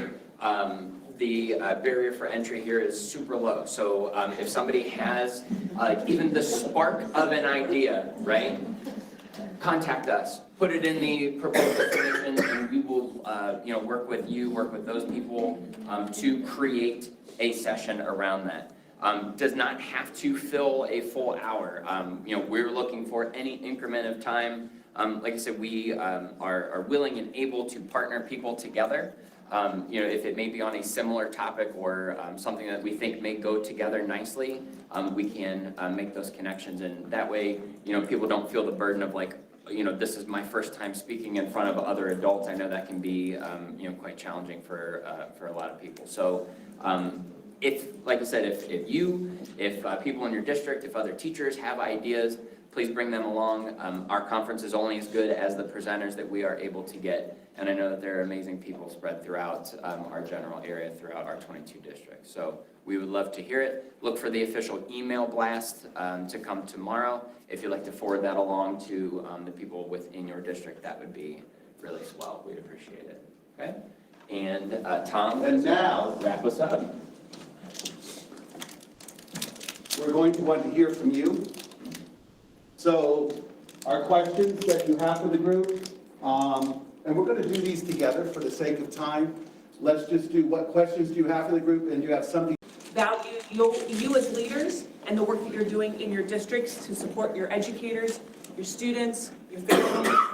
Wish you all the best as you head on out today. Our next meeting will be, next ILC will be March 2nd, and we look forward to seeing you all then. So have a great afternoon.